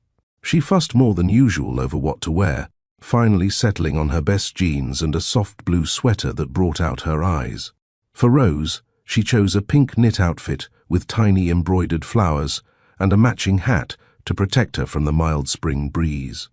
At precisely 10 o'clock, Sebastian's car pulled up outside. Aurora watched through the window as he approached her door, dressed casually in dark jeans and a quilted jacket, looking both relaxed and somehow distinguished. When he knocked, she waited a beat before answering, not wanting to appear too eager. Good morning, Sebastian greeted her, his smile warming when he spotted Rose in her arms. Well, don't you look pretty today, he said to the baby, who responded with a happy gurgle and reaching hands. She knows when to turn on the charm, Aurora laughed, grabbing Rose's diaper bag and the folded stroller leaning against the wall. She's been excited all morning, almost like she knew we were going out. Sebastian immediately took the stroller from her. Allow me, he said, carrying it to his car. Aurora noticed he'd already installed a car seat in the back, brand new by the looks of it. You got a car seat? She asked, surprise evident in her voice. Sebastian nodded, looking slightly embarrassed. I thought it might be useful if we're going to be driving around together. Is that okay? The thoughtfulness of the gesture touched Aurora deeply. Not only had he anticipated their need, but he'd invested in Rose's safety without making any assumptions or overstepping boundaries. It's more than okay, she said softly. Thank you. The drive to the park was short, but pleasant, filled with easy conversation about the week they'd had. Sebastian asked about the diner, and Aurora shared a funny story about a customer who'd ordered every breakfast item on the menu as a challenge. The lakeside park of Sage Hollow was the town's pride, a stretch of green space surrounding a small lake with walking paths winding through old willows and flowering dogwoods. On this spring Sunday, other families dotted the landscape, children sailing toy boats on the water, couples walking hand in hand, elderly residents feeding ducks from benches. Sebastian unfolded the stroller with surprising efficiency and waited as Aurora secured Rose inside. Shall we? He asked, offering to push. You know how to work a stroller? Aurora asked, impressed. I'm a quick study, he replied with a wink, taking the handles confidently. They set off along the paved path that circled the lake, walking side by side. Sebastian navigated the stroller expertly, occasionally making funny faces at Rose when she looked up at him. The baby responded with delighted giggles, her tiny hands reaching toward him. She likes you, Aurora observed, a warm feeling spreading through her chest at the sight. The feeling is mutual, Sebastian replied, his voice softening as he bent to adjust Rose's hat that had slipped askew. The gentle way his fingers moved, careful not to disturb the baby, showed a natural comfort with children that surprised Aurora. As they rounded the eastern side of the lake, Sebastian pointed to a wooden bench situated under a blooming cherry tree. Shall we take a break? The view is beautiful from here. They sat, Rose content in her stroller facing them, playing with a small toy Sebastian had brought. A soft fabric block with different textures that immediately captivated her attention. You really thought of everything, Aurora said, nodding toward the toy. Sebastian shrugged.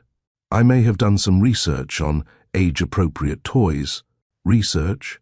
Aurora laughed. You make it sound so scientific.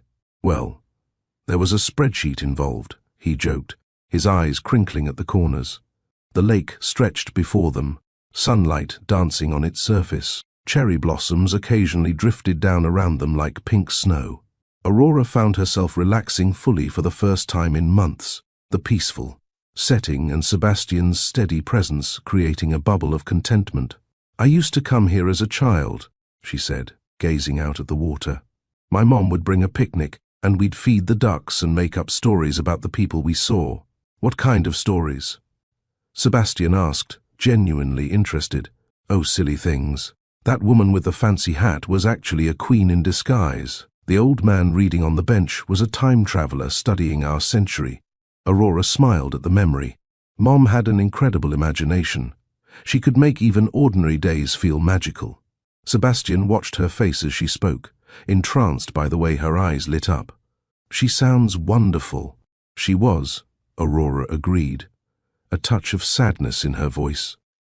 I hope I can give Rose even half the childhood she gave me. Rose chose that moment to drop her toy, fussing slightly. Before Aurora could move, Sebastian was already retrieving it, then kneeling in front of the stroller. Here you go, princess, he said softly to Rose. The baby immediately stopped fussing, captivated by Sebastian's attention. He began playing a gentle game of peekaboo that soon had Rose laughing uncontrollably, her whole body wiggling with delight. Aurora watched them, something shifting in her heart. The ease between them, the natural way Sebastian engaged with Rose without awkwardness or hesitation, it struck her deeply.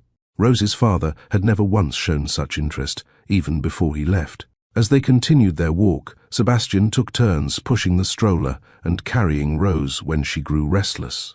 He held her with confident arms, pointing out ducks and flowers, narrating the world to her as if she understood every word. The baby responded by patting his face with her tiny hands, completely comfortable in his embrace. Near noon, they found a sunny spot on the grass and spread the blanket Sebastian had brought. Aurora unpacked the simple lunch she'd prepared, sandwiches and fruit, while Sebastian entertained Rose, helping her sit up to watch a nearby dog chasing a ball.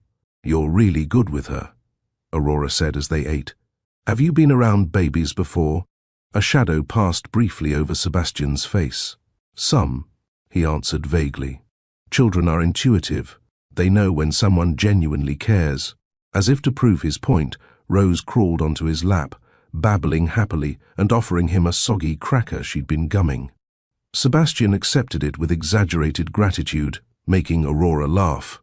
The hours passed quickly, filled with simple pleasures, feeding ducks, watching boats, on the lake, walking the winding paths while trading stories of their weeks. When Rose eventually fell, asleep in her stroller, Sebastian and Aurora found themselves walking closer together, their hands occasionally brushing in a way that sent tiny shivers up Aurora's arm. By the time they headed back to the car in the late afternoon, something had shifted between them. What had begun as a casual outing had transformed into something more meaningful, a day of shared experiences and deeper connection, with Rose as both the buffer and the bridge between them. As Sebastian drove them home, Rose slept peacefully in her car seat. The comfortable silence between the adults felt earned, like they'd reached a new level of ease with each other. Aurora gazed out the window at the passing scenery, wondering how a simple walk in the park could feel so significant. Penny for your thoughts? Sebastian asked, glancing at her briefly before returning his eyes to the road. Aurora smiled. I was just thinking how nice today was. Simple, but nice. The best things often are simple, Sebastian replied. I've learned that the hard way. Something in his tone prompted Aurora to ask, what do you mean? Sebastian was quiet for a moment, as if deciding how much to share. I grew up thinking success meant complicated things, big achievements, recognition, wealth. It took me a long time to realize that the most meaningful parts of life are often the simplest, like feeding ducks with a baby, Aurora suggested. He laughed softly. Exactly like that. After a pause, he added, my childhood wasn't always stable. My father's business failed when I was young, and we struggled for several years. My mother worked 2 jobs to keep us afloat. Aurora turned to study his profile, surprised by this revelation. Sebastian had always seemed so confident, so secure. That must have been hard. It taught me a lot, he acknowledged. I started working young, paper routes, lawn mowing, whatever I could find. Watching my mother's determination, it shaped me. His voice softened. She was like you in some ways, fiercely protective, endlessly resourceful.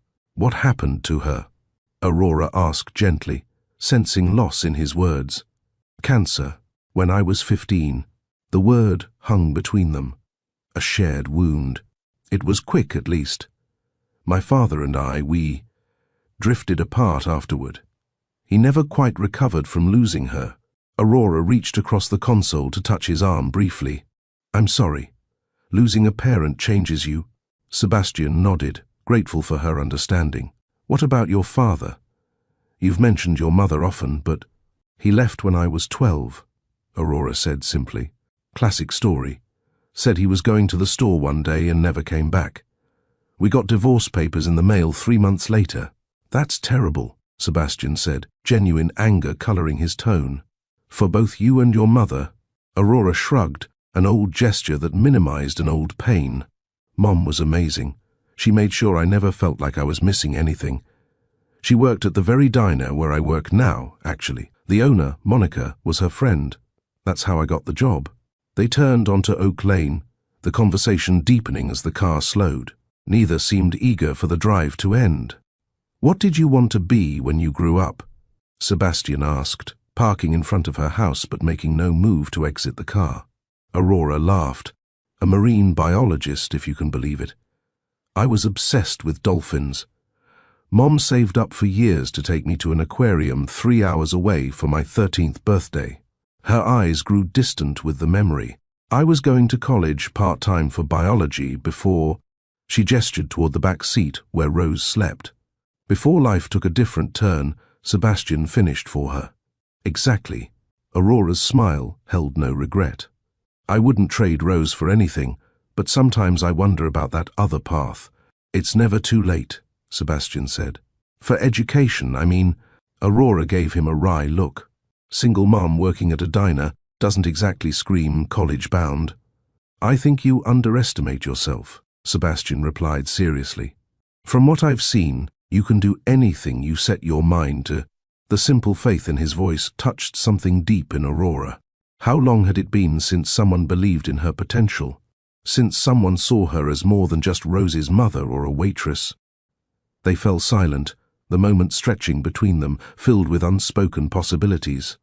Finally, Aurora spoke. What about you? Did you become what you wanted to be? Sebastian considered the question carefully. On paper, yes. In reality, I'm not sure. Success came, but it felt hollow until recently. Until what? Aurora asked. His eyes met hers, warm and certain. Until a wrong number brought me to your door. The simple honesty of his answer left Aurora speechless.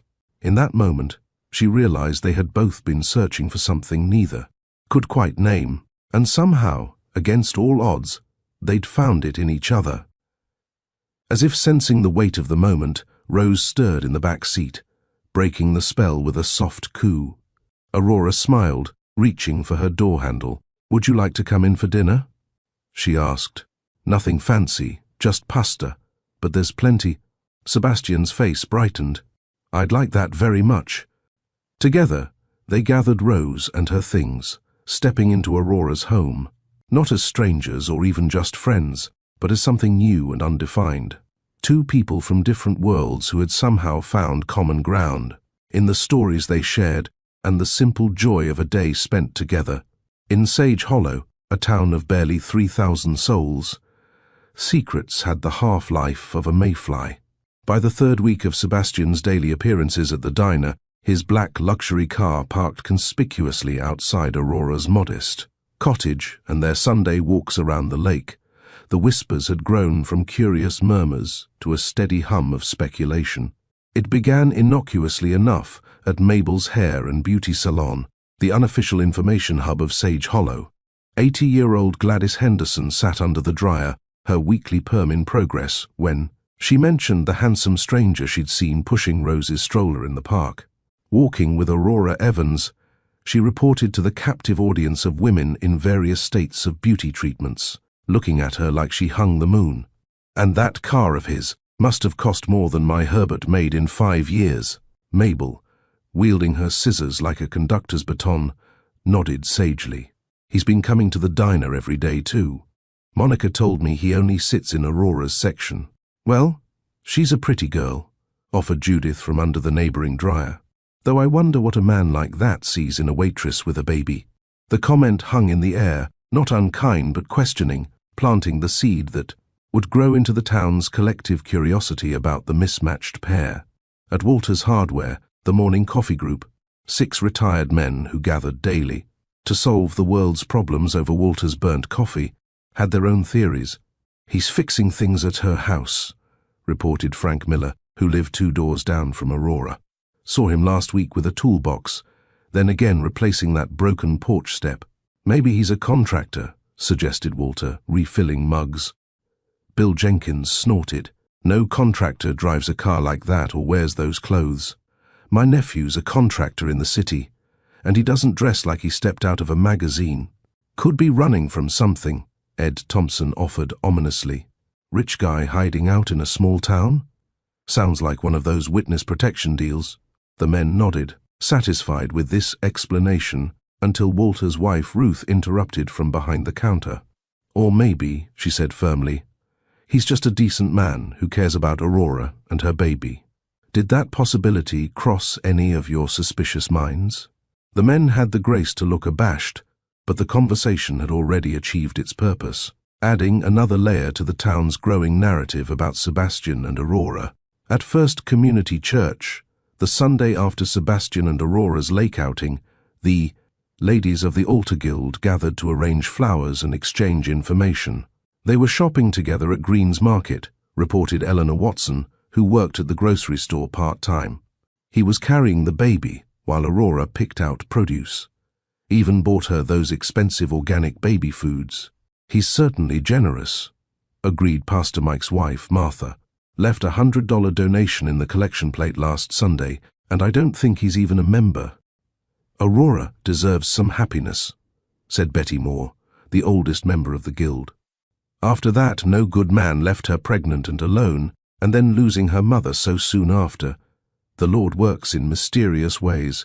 The women murmured agreement, but Diane Foster, who had never quite approved of unwed mothers, added, "Still, it's rather sudden, isn't it? No one even knows where he came from or what he does." "Well, I heard from my daughter who works at the bank that he made a substantial donation to the Children's Hospital fundraiser," Martha countered. "Anonymous. But Caroline processed the check. Said it had lots of zeros." This revelation added yet another dimension to the town's collective image of Sebastian. Generous, wealthy, mysterious. By the time a month had passed since Sebastian's first appearance, the gossip had reached such proportions that 3 distinct theories had emerged among the townspeople. The first, favored by romantics like Betty Moore, held that Sebastian was a wealthy businessman who had fallen, instantly in love with Aurora, and was courting her the old-fashioned way, with respect and patience. The second, preferred by skeptics like Diane Foster, suggested that Sebastian had some ulterior motive. Perhaps Aurora's cottage sat on valuable land, or maybe he had a pattern of charming vulnerable women. The third theory, championed by the conspiracy-minded like Ed Thompson, maintained that Sebastian was hiding from something or someone, using quiet Sage Hollow as his refuge and Aurora as his cover. None of these theories, of course, had been shared directly with Aurora or Sebastian. But the speculation manifested in other ways, in the curious glances when they walked together through town, in the sudden silence when Aurora entered rooms, in the overly friendly greetings Sebastian received from people he'd never met. Sage Hollow was watching, evaluating, judging, and as May turned to June, the quiet observation transformed into something more direct, reaching Aurora in ways she couldn't ignore. The first comment that truly unsettled Aurora came on a busy Saturday morning at the diner. She was balancing 3 plates of pancakes when she overheard Diane Foster at table 7. "I wonder what he sees in her," Diane said, not quite softly enough. "A waitress with a baby and no education? There must be something we don't know." Aurora nearly stumbled, the words hitting her like a physical blow. She delivered the pancakes with a mechanical smile, her cheeks burning. Throughout her shift, similar whispers reached her, some well-meaning, others tinged with envy or suspicion, all focused on the apparent incongruity of Sebastian's interest in her. "He's such a catch," sighed Tina, another waitress, as they refilled ketchup bottles in the back. "Lucky you, landing a rich guy. We're just friends," Aurora replied automatically, though even to her own ears, the words sounded hollow. Tina laughed. "Friends don't look at each other the way he looks at you. I'd give anything for a man to see me like that." Plus, he's obviously loaded. That watch he wears? My brother sells jewelry, and that's a Patek Philippe. Worth more than my car. Aurora hadn't noticed Sebastian's watch. She'd noticed his kind eyes, his gentle hands with Rose, the way he listened when she spoke as if her words mattered. But now Tina's observation added a new dimension to her awareness, the material gap between them that she'd been trying to ignore. Walking home that evening, Rose babbling happily in her stroller, Aurora's mind churned with doubts. What did Sebastian see in her? She was a high school graduate with some community college credits, working as a waitress, living paycheck to paycheck. He was clearly educated, successful, accustomed to finer things. Did he pity her? Was she a charity project, the struggling single mother he could help to feel better about himself? Worse were the comments suggesting she was using him. Smart girl, Mrs. Peterson had said that morning, with a knowing wink. Latch onto him before he realizes he could do better. The insinuation stung all the more because Aurora had been so careful never to ask Sebastian for anything. Yes, he'd brought formula that first night. And yes, he'd fix things around her house, but she'd never solicited his help beyond that initial accidental text. Their relationship, whatever it was, had grown from genuine connection, not calculation. Yet doubt, once planted, grew like a weed. Aurora found herself analyzing their interactions, questioning his motives and her own worth. When Sebastian texted that evening, just checking in, "How was your day?" She hesitated before responding, suddenly self-conscious. "And fine," she wrote simply. "Tired from work." His reply came quickly. "Would you like me to bring dinner over? You could rest while I entertain Rose." The offer was tempting. Sebastian had proven himself wonderful with Rose, and Aurora's feet ached from her double shift. But Mrs. Peterson's insinuation echoed in her mind. "That's okay," she responded. "We're already settled in for the night." It was the first time she'd declined his company, and typing the words left a hollow feeling in her chest. But she needed space to think, to recalibrate, to remind herself who she was before Sebastian entered her life. That night, after Rose was asleep, Aurora stood before her bathroom mirror, examining herself critically. She saw the tired eyes, the worry lines forming at 20 to 6, the simple cotton pajamas frayed at the edges. Then she pictured Sebastian, his confident posture, his casually expensive clothes, his ease in the world. "What are we doing?" she whispered to her reflection. Aurora had never cared much about social status or wealth. Growing up with a single mother had taught her that character mattered more than possessions. Yet now, she found herself caught in a web of insecurity, spun partly from the town's perceptions and partly from her own fears. What if Sebastian eventually saw what everyone else seemed to see, that they came from different worlds? What if he woke up one day and realized he could do better than a small-town waitress with a baby? The thought of losing him, of watching his interest fade, hurt more than Aurora wanted to admit. Somewhere along the way, despite her best defenses, Sebastian had become important to her. Too important, perhaps, for someone whose presence in her life still felt like a beautiful, temporary dream. While Aurora wrestled with the town's perceptions and her own insecurities, Sebastian remained remarkably oblivious to the social currents swirling around them. His focus, narrow and intense, remained fixed on Aurora and rose to the exclusion of almost everything else. When he entered the diner each morning, he didn't notice the heads that turned or the conversations that paused. His eyes sought only Aurora, his smile brightening when he found her among the tables. The curious stares, the whispered comments, the significant looks exchanged, all went unregistered. As he watched Aurora move through her routine, admiring her efficiency and grace, "Everyone's very friendly here," he commented one morning, after receiving unusually attentive service from Mabel at the hair salon where he'd stopped for a quick trim. "The woman cutting my hair asked about 6 times if I was settling in okay." Aurora, who knew exactly why Mabel had been so inquisitive, merely nodded. Small town. Everyone looks out for everyone. Sebastian accepted this explanation without question. In his world of corporate boardrooms and strategic negotiations, he'd developed a keen ability, to read business intentions, but remained somewhat naive about small town social dynamics. The possibility that he and Aurora had become the prime subject of local gossip simply never occurred to him. When Walter at the hardware store spent 40 to 5 minutes helping him select the perfect tools for Aurora's kitchen sink repair, dropping hints about your lady friend and selting down roots, Sebastian thought. Only that Walter was exceptionally dedicated to customer service. The knowing smiles, the leading questions, the community's collective curiosity, all sailed past his awareness. Even direct comments failed to register properly. When Pastor Mike approached him after Sebastian had accompanied Aurora to Sunday service, saying, "Aurora's had a tough road. We're all glad she's found someone to walk alongside her," Sebastian merely agreed. That Aurora was remarkable, missing the assumption embedded in the pastor's words. His blindness to gossip stemmed not from arrogance but from single-minded attention. Sebastian had discovered something precious in Aurora and Rose, a genuine connection untainted by his wealth or position.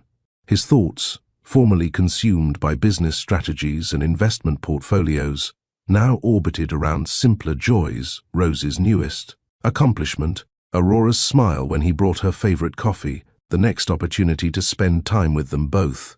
Each evening, after parting from Aurora's cottage, Sebastian returned to his estate, with a sense of leaving his real life behind rather than returning to it. The spacious rooms, the expensive furnishings, the solitude, none of it held the warmth of Aurora. His modest living room with toys scattered on the floor and the scent of baby powder in the air.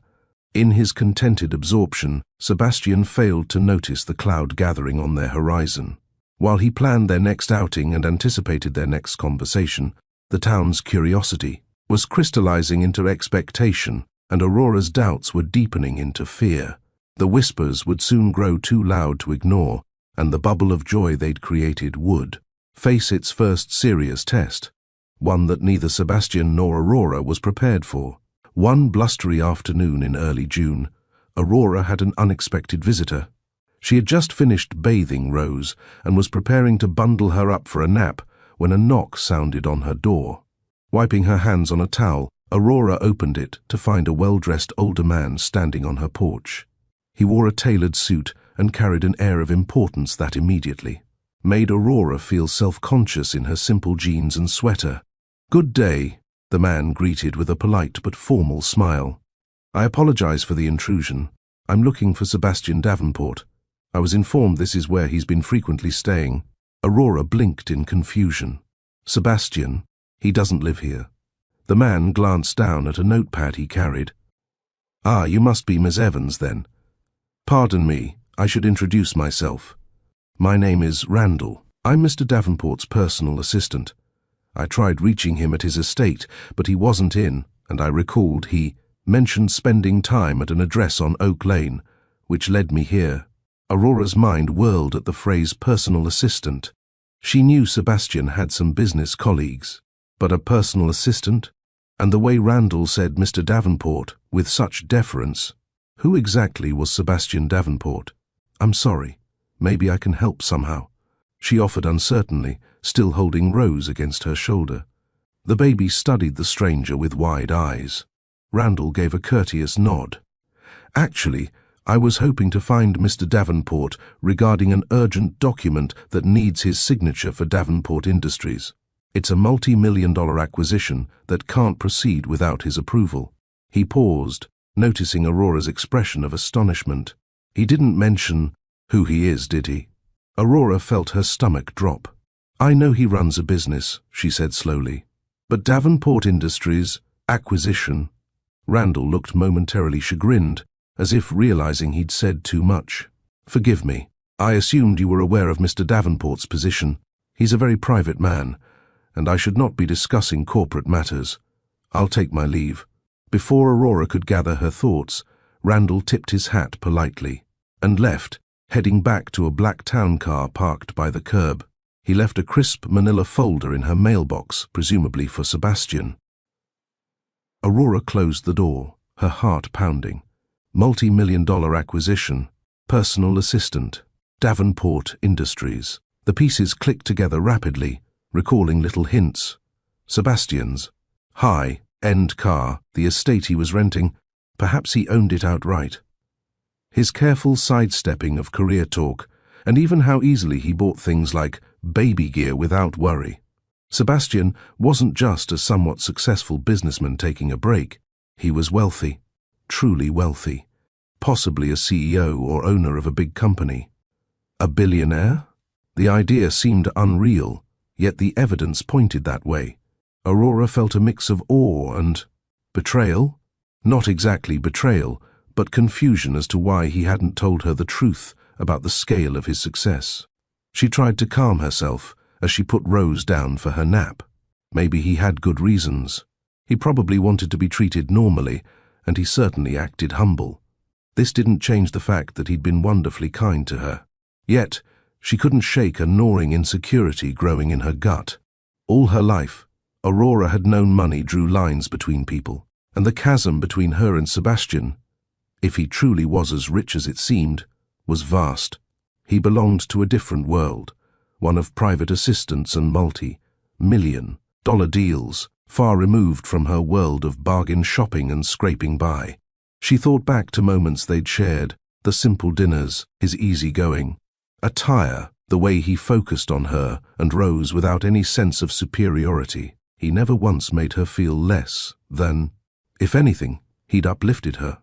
So why did this revelation make her so uneasy? Aurora's hands trembled as she brewed a cup of chamomile tea to steady her nerves. She reasoned with herself, Sebastian's kindness was genuine, regardless of his bank account. He wasn't obligated to announce his net worth. Perhaps she should simply talk to him about it, clear the air. But as fate would have it, the town grapevine was faster than her resolve. Later that day at the diner, Monica, her boss, pulled her aside with wide eyes.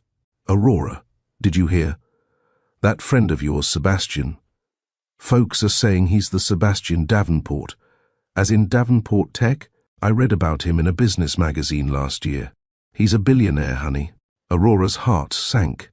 "Oh," was all she managed. Her worst suspicions confirmed. Monica squeezed her shoulder. "No wonder he was so generous. Some of the girls are gossiping that you snatched a rich one." Monica tried to laugh lightly, but Aurora flushed with embarrassment and discomfort. The revelation she'd hoped to process privately had already escaped into the public domain. And now, she would have to face not only her own conflicted feelings, but also the town's heightened scrutiny.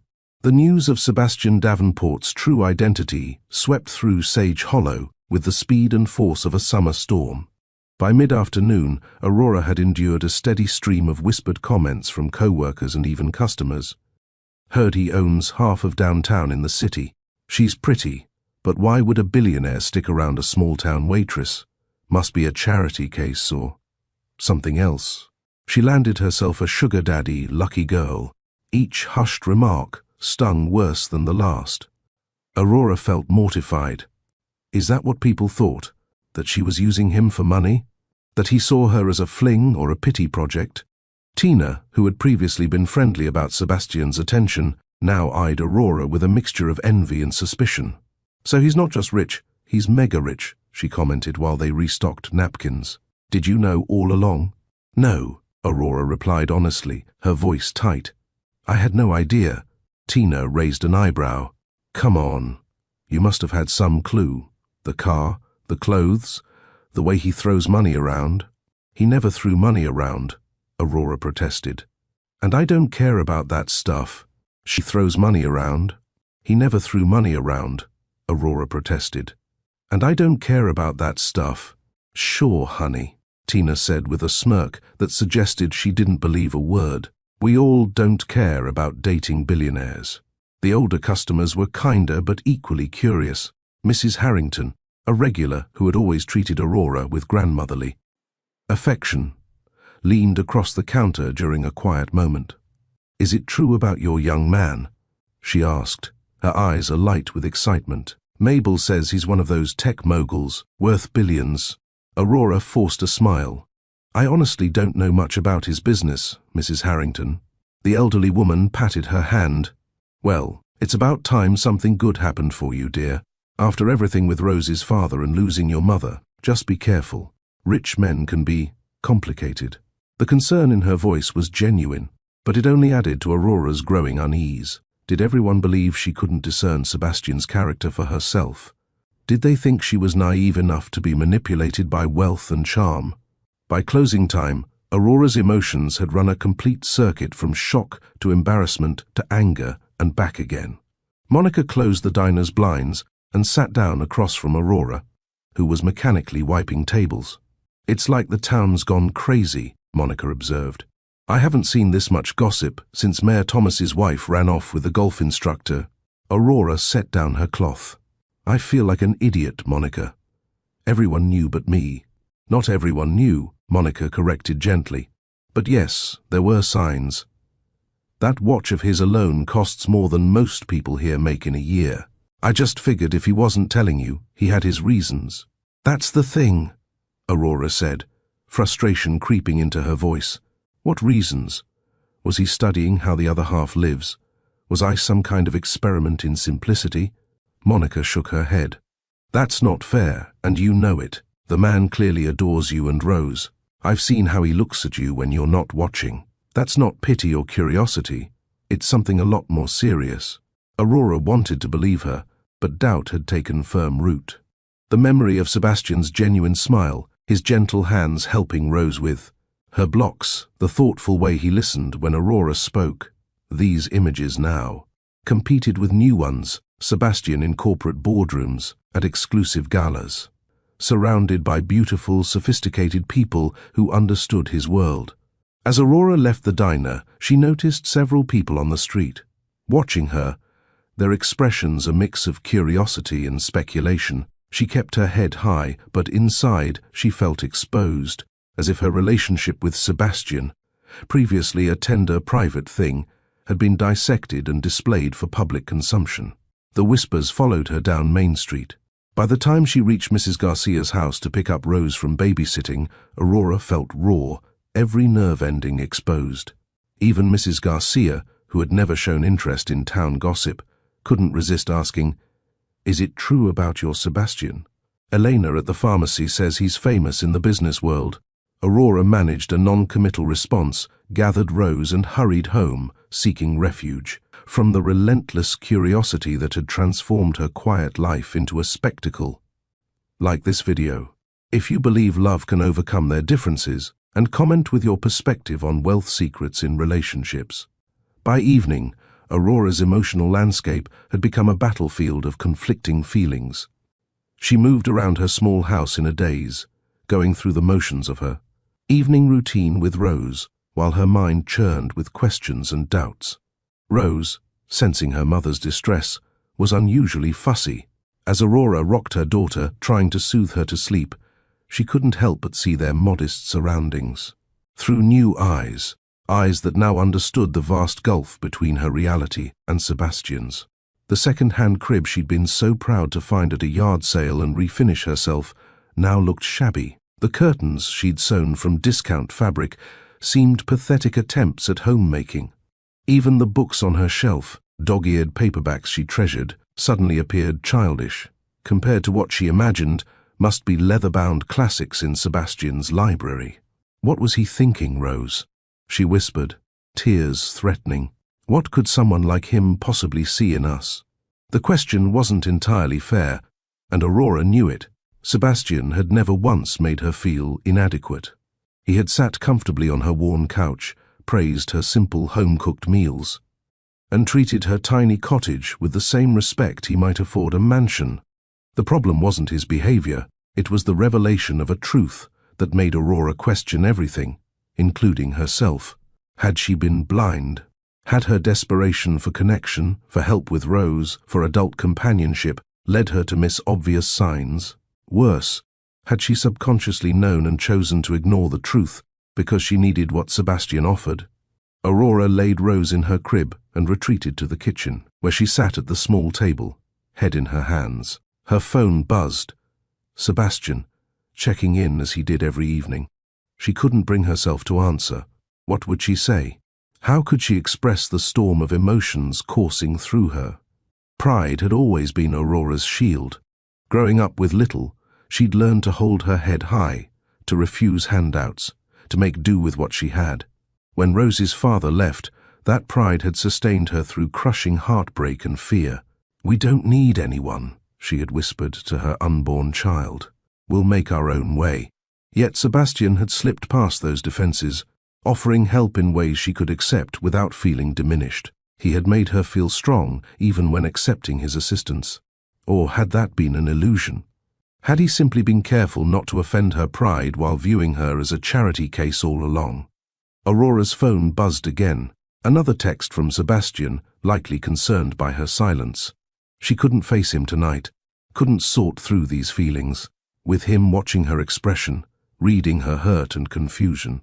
Tomorrow she would have to confront him, to ask why he'd hidden such a significant part of himself. Tomorrow she would need to be strong, clear-headed, ready to hear his explanation.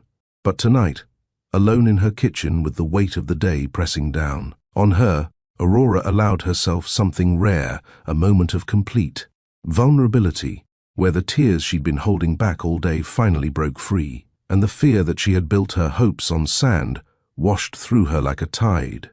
Evening shadows stretched across Oak Lane as Sebastian's car pulled up to Aurora's cottage. Concern had been growing in his mind since her unusual silence that afternoon. Their text exchanges, normally frequent and warm, had gone quiet after his morning message. His calls had gone straight to voicemail. He'd spent the day in video conferences, barely paying attention to the business matters at hand as his thoughts kept returning to Aurora. The unusual silence felt significant, worrying.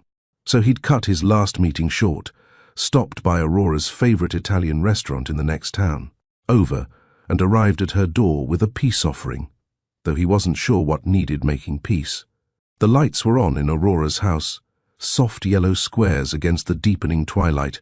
Sebastian balanced the bag of takeout in one arm as he approached the door, rehearsing casual greetings in his mind. Nothing too pressing, nothing that would make her feel crowded if she simply needed space. His knuckles had barely left the door when it opened. Aurora stood before him, her expression guarded in a way he'd never seen. Her eyes, usually warm when they met his, now held a careful distance. She'd been crying. The slight redness around her eyes couldn't be hidden. "Aurora," he said, relief at seeing her mixing with new concern. "I was worried when I didn't hear from you today." She stepped back, allowing him entry without the usual smile or welcome. "Come in," she said, her voice controlled. Sebastian entered, immediately sensing the charged atmosphere. Rose was nowhere in sight, already asleep, he guessed, given the hour. The house felt different somehow, as if the familiar warmth had been replaced by something brittle and uncertain. "I brought dinner," he offered, lifting the bag. "From that Italian place you mentioned. I thought maybe you'd had a rough day or weren't feeling well." Aurora took the bag with a murmured thank you and set it on the kitchen counter without opening it. She turned to face him, arms crossed protectively over her chest. "Is everything okay?" Sebastian asked, though he already knew the answer. "Did something happen today?" A flicker of emotion, hurt perhaps or frustration, crossed Aurora's face. "You could say that," she replied. "I had an interesting visitor this afternoon." Sebastian frowned, not understanding. "A visitor? Your assistant?" "Randall." Aurora watched his face carefully as comprehension dawned. "He was looking for you. Mentioned something about needing your signature for a multi-million-dollar acquisition for Davenport Industries." Sebastian felt the blood drain from his face. Of all the ways he'd imagined Aurora discovering the truth about his wealth and position, this ranked among the worst. Randall's well-intentioned visit had stripped away his careful approach, leaving the truth exposed in the most impersonal way possible. "Aurora, I can explain," he began, but she cut him off with a raised hand. "That's not all," she continued, her voice steady despite the emotion he could see building behind her eyes. By noon, the entire town knew. Everyone at the diner was talking about it. Sebastian Davenport, tech billionaire, slumming it in Sage Hollow. The last words carried a bitterness that made Sebastian wince. He took a step toward her, but stopped when she tensed. "That's not what this is," he said quietly. "That's never what this was." Aurora met his gaze directly, her vulnerability visible despite her attempt at composure. "Then what is it, Sebastian? And why didn't you tell me yourself?" Sebastian exhaled slowly, gathering his thoughts. "I was going to tell you," he said. "I've been trying to find the right moment." "The right moment?" Aurora's voice rose slightly. "We've spent nearly every day together for weeks. There were plenty of moments, Sebastian." He moved to the living room, needing to sit as the weight of the situation settled on him. "I know. You're right." He ran a hand through his hair, a gesture of frustration Aurora had come to recognize. "At first, I didn't tell you because we had just met. It seemed unnecessary to lead with, 'By the way, I run a tech company worth billions.' And later?" Aurora remained standing, maintaining the distance between them. "Later, I was afraid." The admission came quietly, surprising them both with its honesty. "I was afraid of how it would change things between us." Aurora's arms tightened across her chest. "You didn't trust me." "No," Sebastian corrected quickly. "I didn't trust the situation. My whole life, Aurora, people have treated me differently once they know about the money. Friends become opportunists, dates become gold diggers, family members become strangers with hands out." His voice carried years of disappointment. "But you treated me like a person, just Sebastian, not my bank account or my company or my influence. So you lied to me." The hurt in her voice was palpable. "I omitted." "I never directly lied," Sebastian countered, then immediately regretted the technicality. "I'm sorry. That's splitting hairs. You're right to be upset." Aurora finally sat, choosing the chair farthest from him. "Do you know what they're saying in town? That I'm your charity case, your small-town fling, that I somehow tricked you or trapped you or," her voice broke slightly, "or that I'm sleeping with you for money." Sebastian's face hardened with anger on her behalf. "That's ridiculous. Anyone who knows you would never believe that." "But they do believe it," Aurora insisted. "Because what else makes sense? Why else would someone like you spend time with someone like me?" "Someone like you?" Sebastian leaned forward, intensity radiating from him. "You mean someone kind and strong and remarkable? Someone who works harder than anyone I've ever met? Someone who loves her daughter so fiercely it humbles me to witness it?" Aurora shook her head, tears threatening again. "You know what I mean. I'm a waitress, Sebastian. I live paycheck to paycheck in a house smaller than your guest bathroom probably is. I haven't finished college. I shop at thrift stores. None of that matters to me. It matters to the world." Aurora's voice rose with emotion. "There are lines drawn between people like you and people like me. Lines I've been painfully aware of my entire life. Lines you can pretend don't exist because you've always been on the right side of them." Sebastian absorbed the blow of her words, recognizing the truth in them even as they stung. "I never pretended with you, Aurora. Everything between us has been real." "How can I know that?" she asked, voice dropping to nearly a whisper. "How can I trust anything now? Maybe I was just an experiment in normality for you, a break from your real life." Sebastian stood, moved by a need to bridge the gap between them. "You and Rose are my real life, the most real thing I've found in years." He took another step toward her, but Aurora rose as well, maintaining the distance. "I'm falling in love with you," Sebastian confessed, the words escaping before he could consider them. "I have been almost since that first night. That's the truth I should have told you weeks ago." Aurora's eyes widened, tears finally spilling over. For a moment, Sebastian thought he'd reached her. Then she shook her head, wrapping her arms around herself protectively. "I need time," she whispered. "This is all too much. I need to think." Sebastian stopped his approach, respecting her request despite every instinct urging him to close the distance, to take her in his arms and make her believe his words. "Of course," he murmured. "I don't want to pressure you. I'll give you some space." The gulf between them felt wider than the physical distance, a chasm of misunderstanding and hurt that neither knew how to cross in this moment. Sebastian glanced at the forgotten takeout bag on the counter. "I'll leave this for you," he said softly. "It's your favorite fettuccine Alfredo, in case you want it later." The simple, thoughtful gesture, nearly undid Aurora's resolve. She managed a faint smile through her tears. "Thank you." Sebastian moved slowly toward the door, each step an exercise in restraint.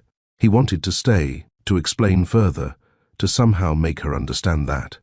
His feelings transcended any difference in their financial circumstances. But he recognized the need to respect her request for space.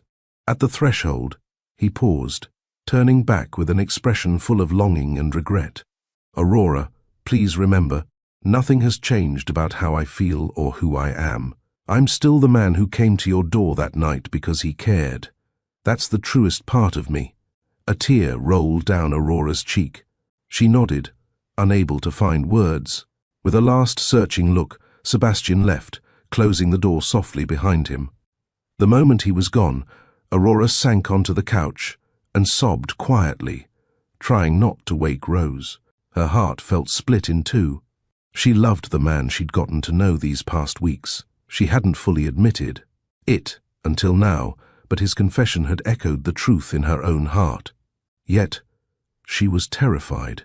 Terrified that his world and hers might be incompatible, that she wasn't enough for someone like him, or that eventually he'd tire of her simple life and move back to his glittering one.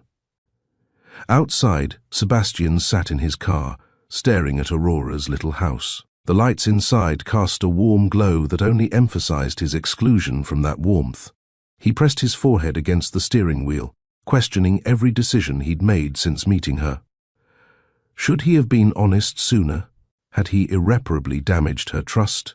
With a heavy heart, he started the engine and drove away, leaving a piece of himself behind. Days passed in a strained silence. Aurora moved through her routines mechanically, feeding Rose, working shifts, at the diner, folding laundry, all while a persistent ache lived in her chest. The cottage felt emptier without Sebastian's warm presence, his deep laugh, his gentle way with Rose. Each night after Rose fell asleep, Aurora found herself checking her phone, reading old messages from Sebastian. He had respected her request for space, sending only one text, "I am here if you need me," to which she had replied simply, "I know. Thank you." The brevity of their exchange felt wrong after weeks of lengthy conversations. On the third evening of their separation, Aurora pulled out an old notebook from her bedside drawer. Inside were the letters she'd mentioned to Sebastian, her writings to her future partner, penned during lonely nights after Rose was bomb. With trembling fingers, she opened to a page dated 6 months ago, and to the one I haven't met yet. "I wonder who you'll be. Will you have kind eyes? Will you see me, really see me, not just as a mother, but as a woman with dreams of her own? Will you understand that Rose and I are a package deal, that loving me means loving her too? I hope you'll be patient. I hope you'll be honest. Most of all, I hope you'll love us for who we are, not who you wish we could be." Aurora's eyes filled with tears. Sebastian had been all those things. Kind, eyed, patient, seeing her completely. He had loved Rose, with a devotion that sometimes took her breath away. Was she pushing away exactly what she'd asked for because it came in an unexpected package? She flipped to another entry. "I don't need wealth or status. I've learned to live simply and find joy in small things. But I admit, I'm tired of struggling alone. I dream of shoulders strong enough to share my burdens, not take them away. Because they're mine to carry, but to make them lighter through partnership." Again, Sebastian's face came to mind. He had never tried to take over, never made her feel incapable. His help had always been offered with respect for her independence. The following morning, Aurora's phone rang while Rose napped. It was Travis, checking in as he did every few days. "You sound down, Rory," he said, using her childhood nickname. "What's going on?" The whole story spilled out, Sebastian's true identity, the town's reaction, her own confusion and hurt. Travis listened without interrupting. "So, let me get this straight," he finally said. "You're upset because the guy who's been amazing to you and Rose turns out to be rich? Most people would consider that winning the lottery." "It's not about the money," Aurora protested. "It's about him not telling me. Did you ever directly ask him what he does for a living? How much he makes?" Aurora paused. No, but… Look, sis, Travis's voice softened. I've never heard you sound as happy as you've been these past months. This guy clearly cares about you. If he's as good as you say, does the money really change anything between you two? Don't let other people's opinions steal your joy. His words struck a chord. Aurora had been happy, happier than she'd been in years. Was she really willing to sacrifice that happiness because of pride or fear? But what if we're too different? She whispered, voicing her deepest fear. What if eventually he realizes I don't fit into his world? Travis chuckled. From what you told me, he's the one who's been fitting into your life just fine. He's crazy about you and Rose. That's plain as day. If you love him, you gotta meet him halfway, Aurora. Don't let pride or fear keep you from something real. After hanging up, Aurora sat quietly, considering her brother's words. Was she making a mistake by keeping Sebastian at a distance? Was she letting fear of the unknown overshadow what she knew to be true about him? Sebastian stood at the window of his study, staring out at the manicured grounds of his estate. The house had never felt larger or emptier. Each room he entered seemed to echo with absence. No baby's laughter, no Aurora's warm voice. He had thrown himself into work, attending virtual meetings, reviewing contracts, making decisions worth millions, yet none of it held any satisfaction. His phone sat on his desk, silent. He'd promised Aurora space, and he intended to honor that promise, no matter how much it pained him. But the separation was taking its toll. He found himself driving by the diner, just to glimpse her through the window. Once, he'd seen her looking tired as she refilled coffee cups, and it had taken every ounce of restraint not to go inside. Randall had apologized profusely for the inadvertent revelation. I assumed Miss Evans knew, sir. I never meant to cause problems. It's not your fault, Sebastian had assured him. It's mine. I should have been honest with her from the beginning. That was the truth that kept him awake at night. Why hadn't he simply told Aurora who he was? Fear, yes. Fear of changing their dynamic, of seeing her pull back. But there had been pride, too. A certain satisfaction in being valued for himself rather than his wealth. He'd been selfish, protecting his own need for authentic connection at the cost of complete honesty. Sebastian poured himself a glass of water, ignoring the expensive bourbon. That had been his companion during too many lonely evenings. He needed clarity now, not numbing. He thought of Aurora's face when she'd asked for time, hurt, confused, yet still with that quiet dignity that had drawn him to her from the start. She deserved better than half-truths. She deserved a man who was completely transparent, who trusted her enough to share all aspects of his life. Sebastian moved to his desk and picked up a pen. If Aurora wouldn't speak to him yet, perhaps she would read his words. He began writing, pouring out everything he hadn't said, how his childhood had shaped his relationship with money, how fame had isolated him, how meeting her and Rose had awakened something he thought long dormant. He wrote about his mother, Rose, who had taught him that wealth meant nothing without connection. He explained how watching Aurora care for her daughter with such fierce love despite limited means had humbled and inspired him. When he finished the letter, Sebastian read it over, then set it aside. A letter wasn't enough. He needed to show Aurora that he was serious, that he saw a future with her and Rose that transcended their different backgrounds. An idea began to form, not a grand gesture of wealth, which would only reinforce the gap between them, but something meaningful that spoke to the heart of what they'd shared, something that would prove he understood her, respected her independence, and loved her completely for who she was. For the first time in days, Sebastian felt hope stir within him. He would give Aurora the time she needed, but when she was ready, he would be there, with honesty, humility, and a plan to bridge the worlds that separated them. A week after their painful conversation, dawn broke on an early spring morning with a sense of expectation in the air. Aurora had hardly slept, knowing that today she would see Sebastian. After much reflection and encouraged by Travis's advice, she had asked Sebastian if they could meet to talk. He had responded almost instantly, "Absolutely, anytime, anywhere. I'll be there." They agreed to meet at her mother's favorite spot, a little clearing. in Sage Hollow Park by a grove of willow trees, just after sunrise.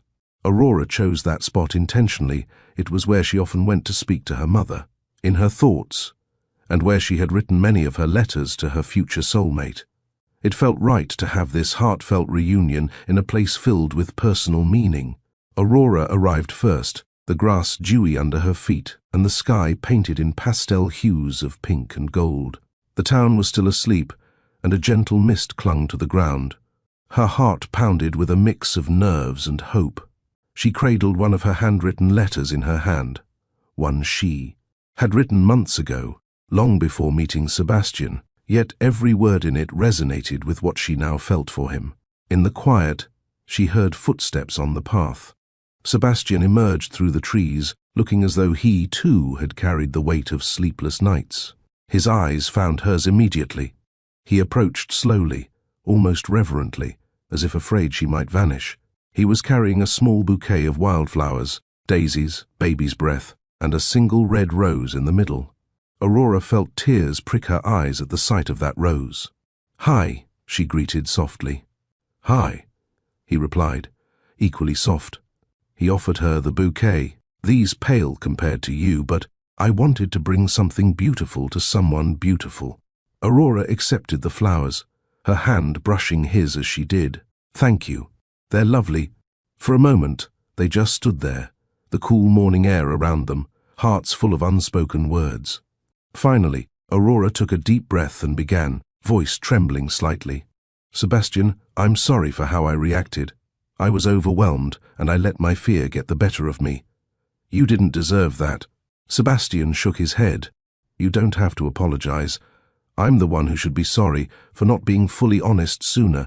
I never wanted to hurt you." "I know," Aurora said, meeting his eyes earnestly. "I know that now.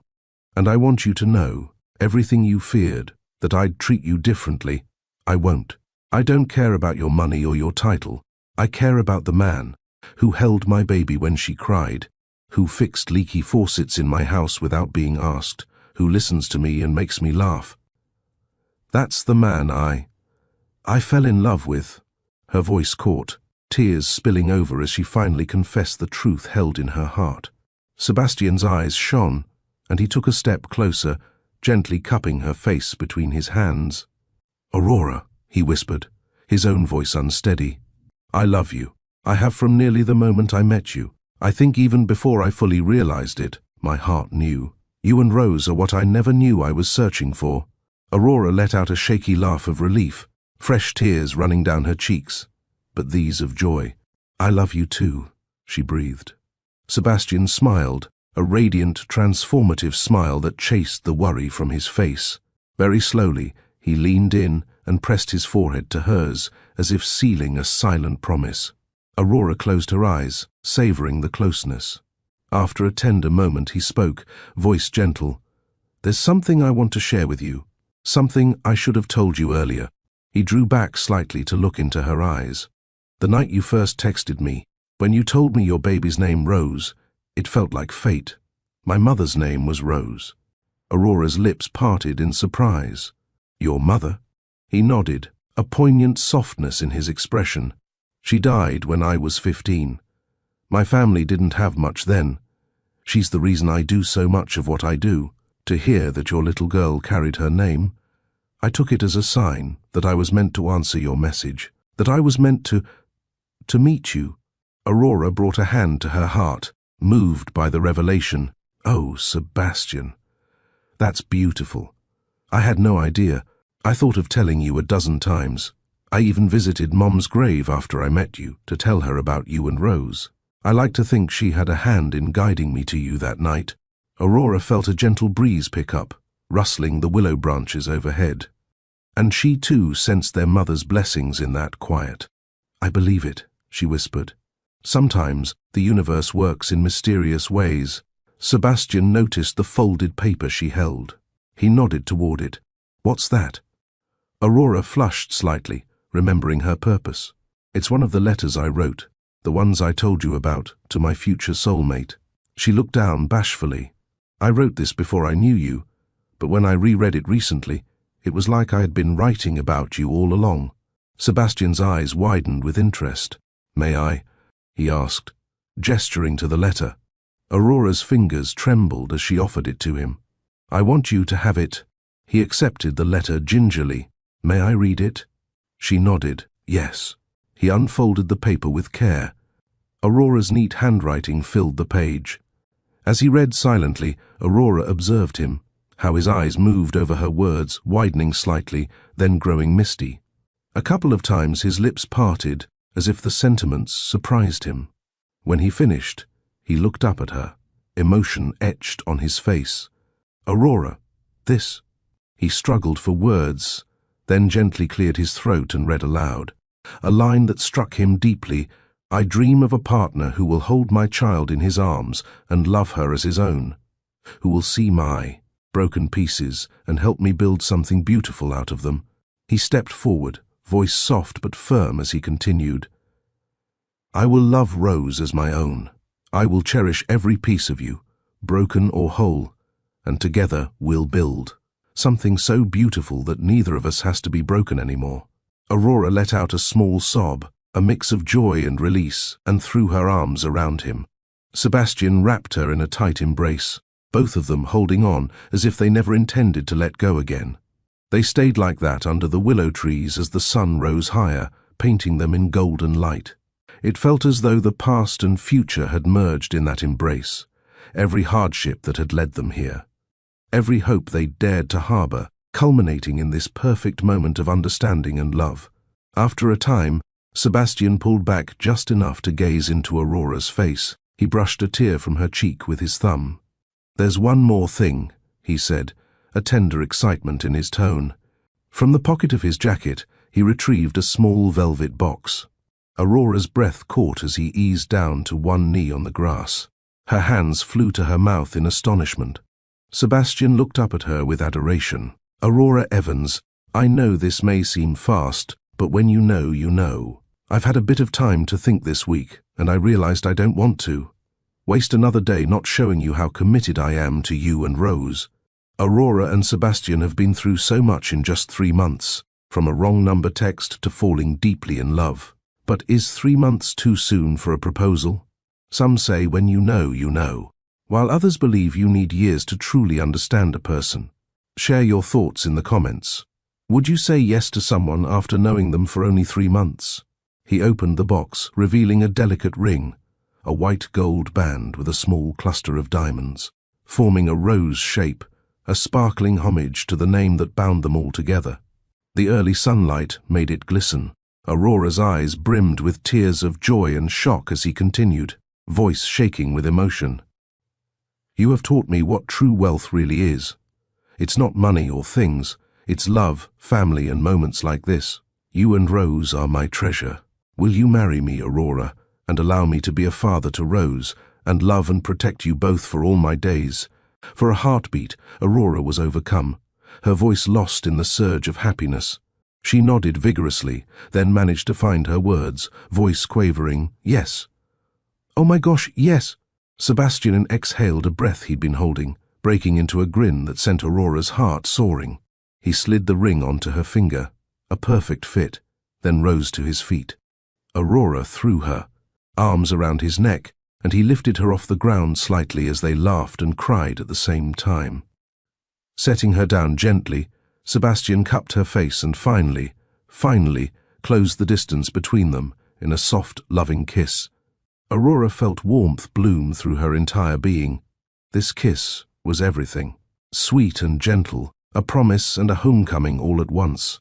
She kissed him back, her hands resting on his chest where she could feel the strong, fast beat of his heart matching hers.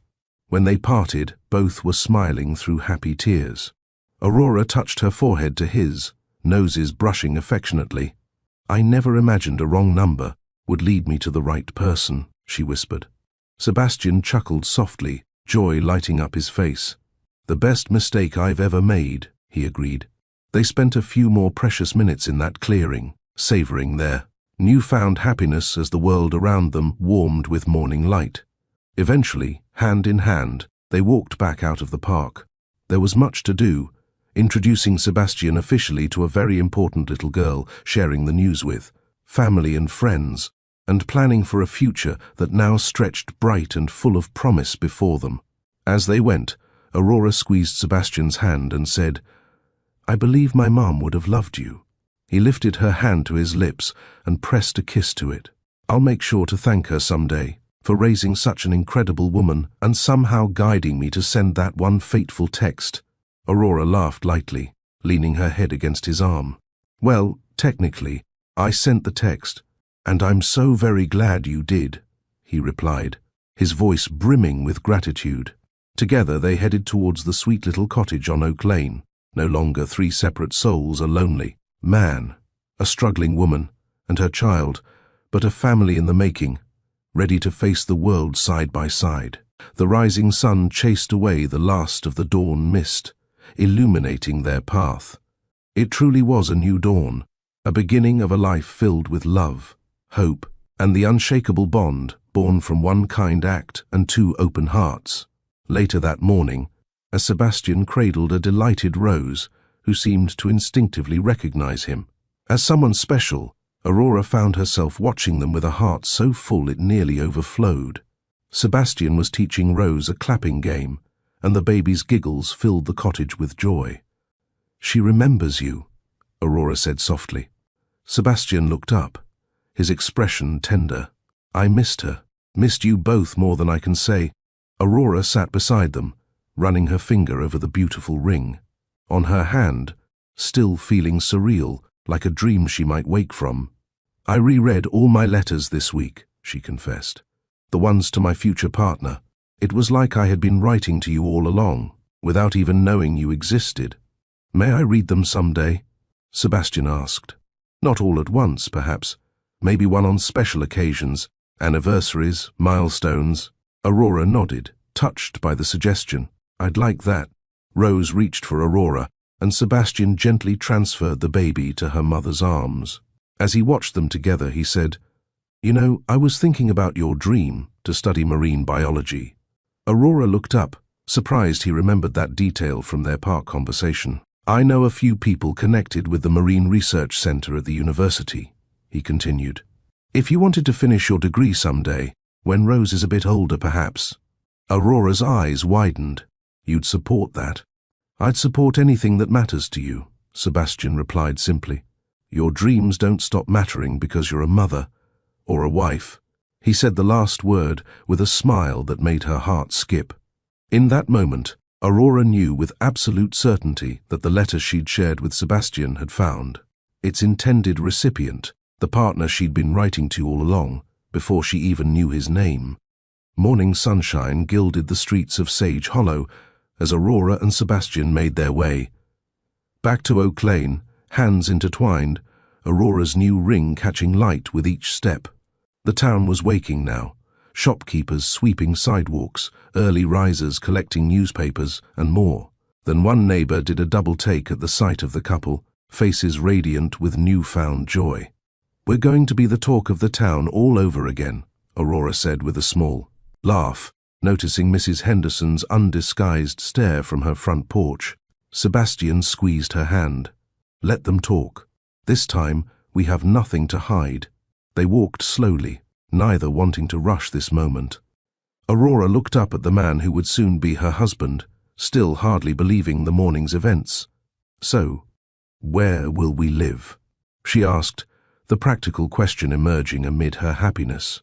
Sebastian considered before answering. "Wherever makes you happiest. We could stay at your place or mine, or find somewhere new altogether." "I love my little cottage," Aurora admitted, "but it's awfully small for 3 people. What about a compromise?" Sebastian suggested. "We could renovate your place, expand it a bit, keep its character, but make it more comfortable for us all." Aurora's eyes brightened at the thought. "You wouldn't mind living in a cottage when you have that beautiful estate?" "Aurora," Sebastian said gently, "that estate has never felt like home. It's just a house with expensive furniture. Home is where you and Rose are." She leaned against his shoulder as they walked, heart full. "We'll need to think about schools for Rose eventually. And maybe a home office for you. And a study space for you," Sebastian added, "when you decide to pursue your marine biology courses." Aurora looked up at him, seeing how earnestly he included her dreams in their future plans. "You really mean that, don't you?" "Every word," he promised. "Your goals matter as much as mine." They turned onto Oak Lane, the morning quiet except for birdsong. "I never thought I could have this," Aurora confessed. "A partner who believes in me. A father for Rose. A future without constant worry." Sebastian brought their joined hands to his lips. "Believe it, this is just the beginning." As they approached Aurora's cottage, Mrs. Garcia emerged from her house next door, Rose in her arms. The elderly neighbor had been watching the baby while Aurora met Sebastian. "Look who's back, pequeña," Mrs. Garcia cooed to Rose, pointing toward Aurora and Sebastian. Rose, dressed in a yellow onesie with tiny ducks printed on it, immediately began, bouncing in Mrs. Garcia's arms, her little hands reaching out eagerly. Her face lit up with a gummy smile of pure delight, not just at seeing her mother, but at recognizing Sebastian. "Ba, ba, ba," Rose exclaimed, her version of excited babbling reserved for people she loved. Sebastian's eyes grew misty as Aurora took Rose from Mrs. Garcia, thanking her neighbor for the early morning childcare. When Aurora turned toward him, Rose immediately lunged in his direction, nearly tumbling from her mother's arms in her enthusiasm. "Someone missed you," Aurora said softly, transferring the squirming baby to Sebastian's waiting arms. Rose patted Sebastian's cheeks with her tiny hands, examining his face. With serious concentration, before breaking into another brilliant smile, she settled against his chest with complete trust, as if she'd found her rightful place. "Hello, sweet Rose," Sebastian whispered, holding her securely. "I missed you too." Aurora watched them, this man and her daughter forming their own bond independent of her, a connection built on genuine love rather than obligation. In Rose's innocent acceptance, Aurora saw the final piece of their family fall perfectly into place. 3 months later, on a bright summer afternoon, the small town of Sage Hollow gathered in the flower, adorned backyard of the old Granger estate, now the Davenport family's cherished country home. Laughter and cheerful chatter filled the air as neighbors, friends, and family celebrated a very special day. White wooden chairs formed neat rows on the emerald lawn, leading to a gazebo draped in ivy and roses. Wildflowers lined the aisle, the same varieties Sebastian had brought Aurora the morning of their reconciliation. Instead of formal decorations, handwritten notes from well-wishers hung from nearby trees, fluttering like leaves in the gentle breeze. The transformation of the estate mirrored the transformation of the town's perception. The once imposing property now felt welcoming and warm, much like the evolution of Sebastian and Aurora's relationship in the public eye. Where once there had been whispers of doubt and speculation, today there were only smiles of genuine happiness for the couple. Aurora stood inside the house, peering through the window at the gathering. Her simple ivory gown flowed to her ankles, elegant without ostentation. She had chosen it herself from a boutique in the city after Sebastian insisted she select whatever made her feel most beautiful. "No price tags," he'd said, and for once, Aurora hadn't argued. Her brother Travis approached, Rose in his arms. The nearly 1-year-old baby wore a frilly dress that matched Aurora's, a tiny floral crown nestled in her dark curls. "Ready, sis?" Travis asked, his eyes suspiciously bright. "Sebastian's waiting, and I think half the town might burst with anticipation." Aurora laughed, taking her daughter into her arms. "They've all been invested in our story from the beginning, whether we wanted them to be or not." Small towns, Travis nodded knowingly.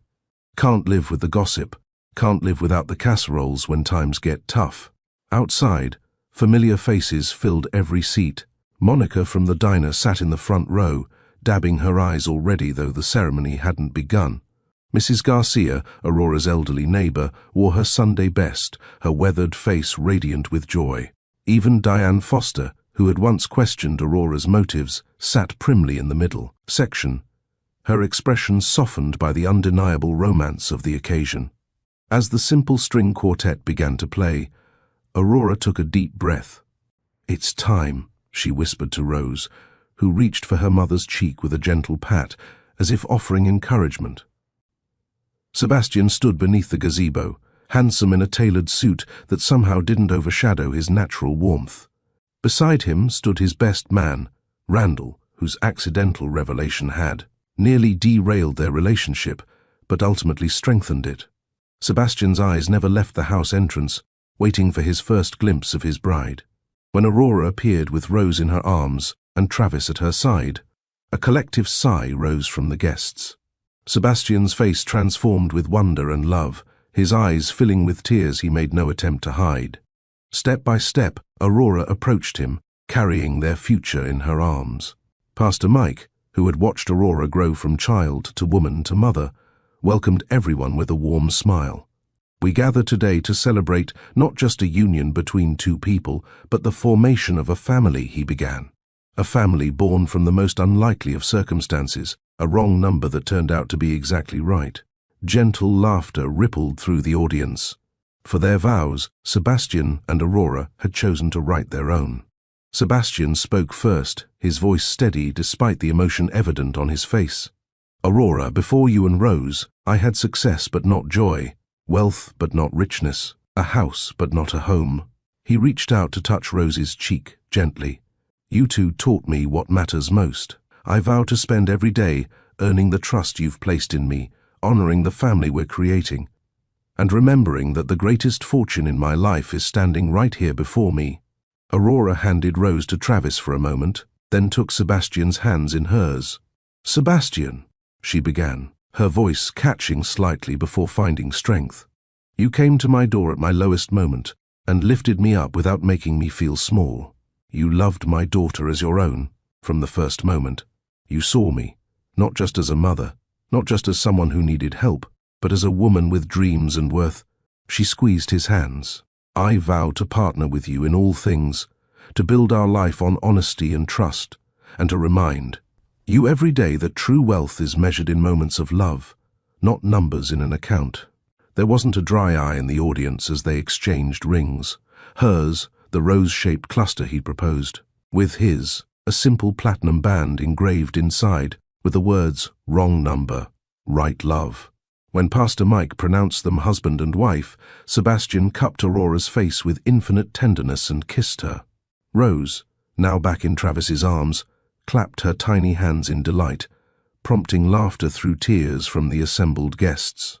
In that perfect moment, under the summer sky, all of Sage Hollow witnessed what true love looked like. Not a fairy tale of rescue, but a partnership of equals, brought together by fate and cemented by choice. The reception unfolded across the estate's gardens, where tables draped in white linen hosted clusters of guests enjoying the celebration. Children chased butterflies across the lawn, while elders reminisced in the shade of ancient oaks. The atmosphere was one of relaxed joy, exactly as Aurora and Sebastian had wanted, formal enough to honor the occasion, casual enough that everyone felt welcome.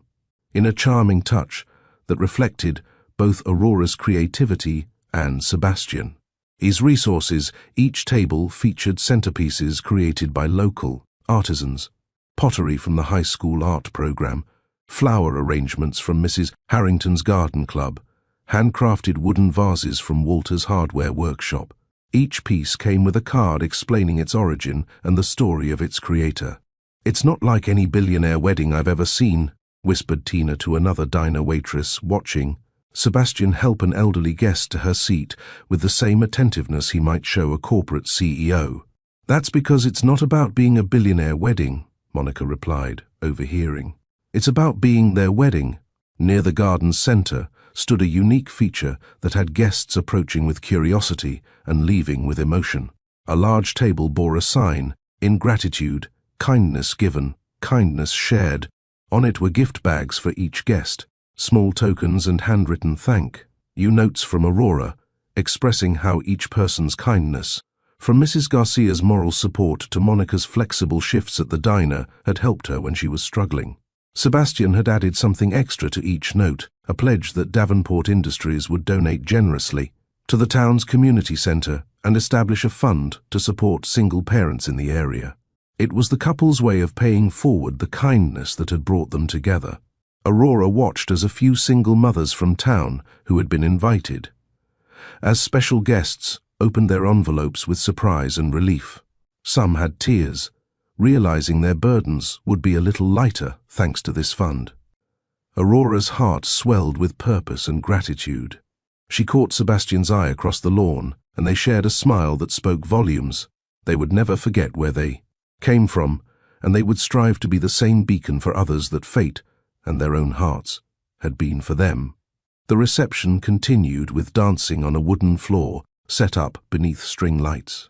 Sebastian led Aurora in their first dance to a song they'd chosen together, not a traditional wedding ballad, but the lullaby Sebastian had hummed to Rose the night they met, now arranged for string quartet. "That's Brahms's lullaby," Mrs. Moore, a former music teacher, identified it for her table companions. How perfectly fitting. As Sebastian held Aurora close, guiding her in gentle circles, he whispered, "My mother used to sing this to me. Now it belongs to all three of us." Later, Travis rose to give a toast, balancing Rose on his hip. "To my sister, who has always been the strongest person I know, and to Sebastian, who had the wisdom to recognize her strength rather than try to replace it." He raised his glass. "And to little Rose, who somehow managed to find herself the perfect parents." Sebastian then took the microphone, surprising Aurora. "I'd like to announce something special," he said, drawing her to his side.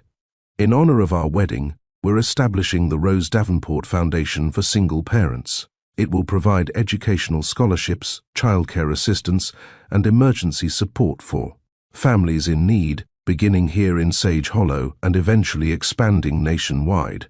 Aurora looked up at him in wonder as applause erupted. "You didn't tell me," she whispered. "I wanted it to be a surprise," he replied softly. "It's named after both our mothers, the women who taught us what real strength looks like." As afternoon mellowed into evening, the celebration continued with cake, cutting, more dancing, and the easy mingling of guests from different worlds.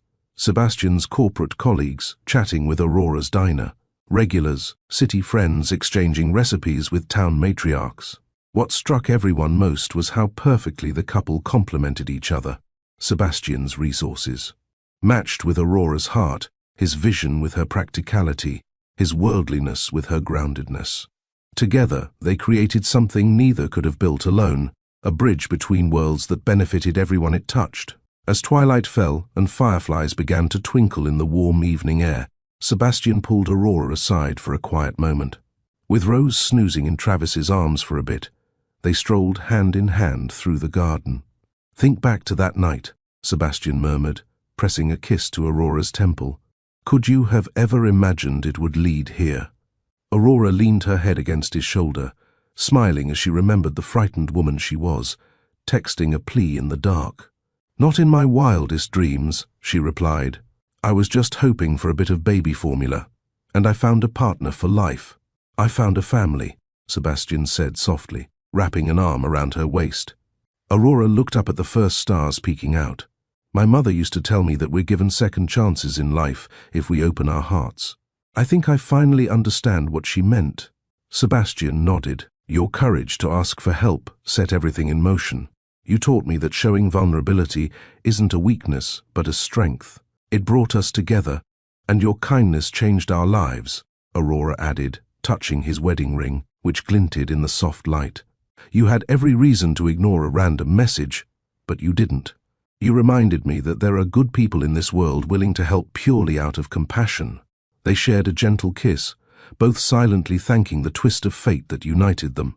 Nearby, Rose gave a little sleepy cry, and they turned to see Travis walking toward them with a grin.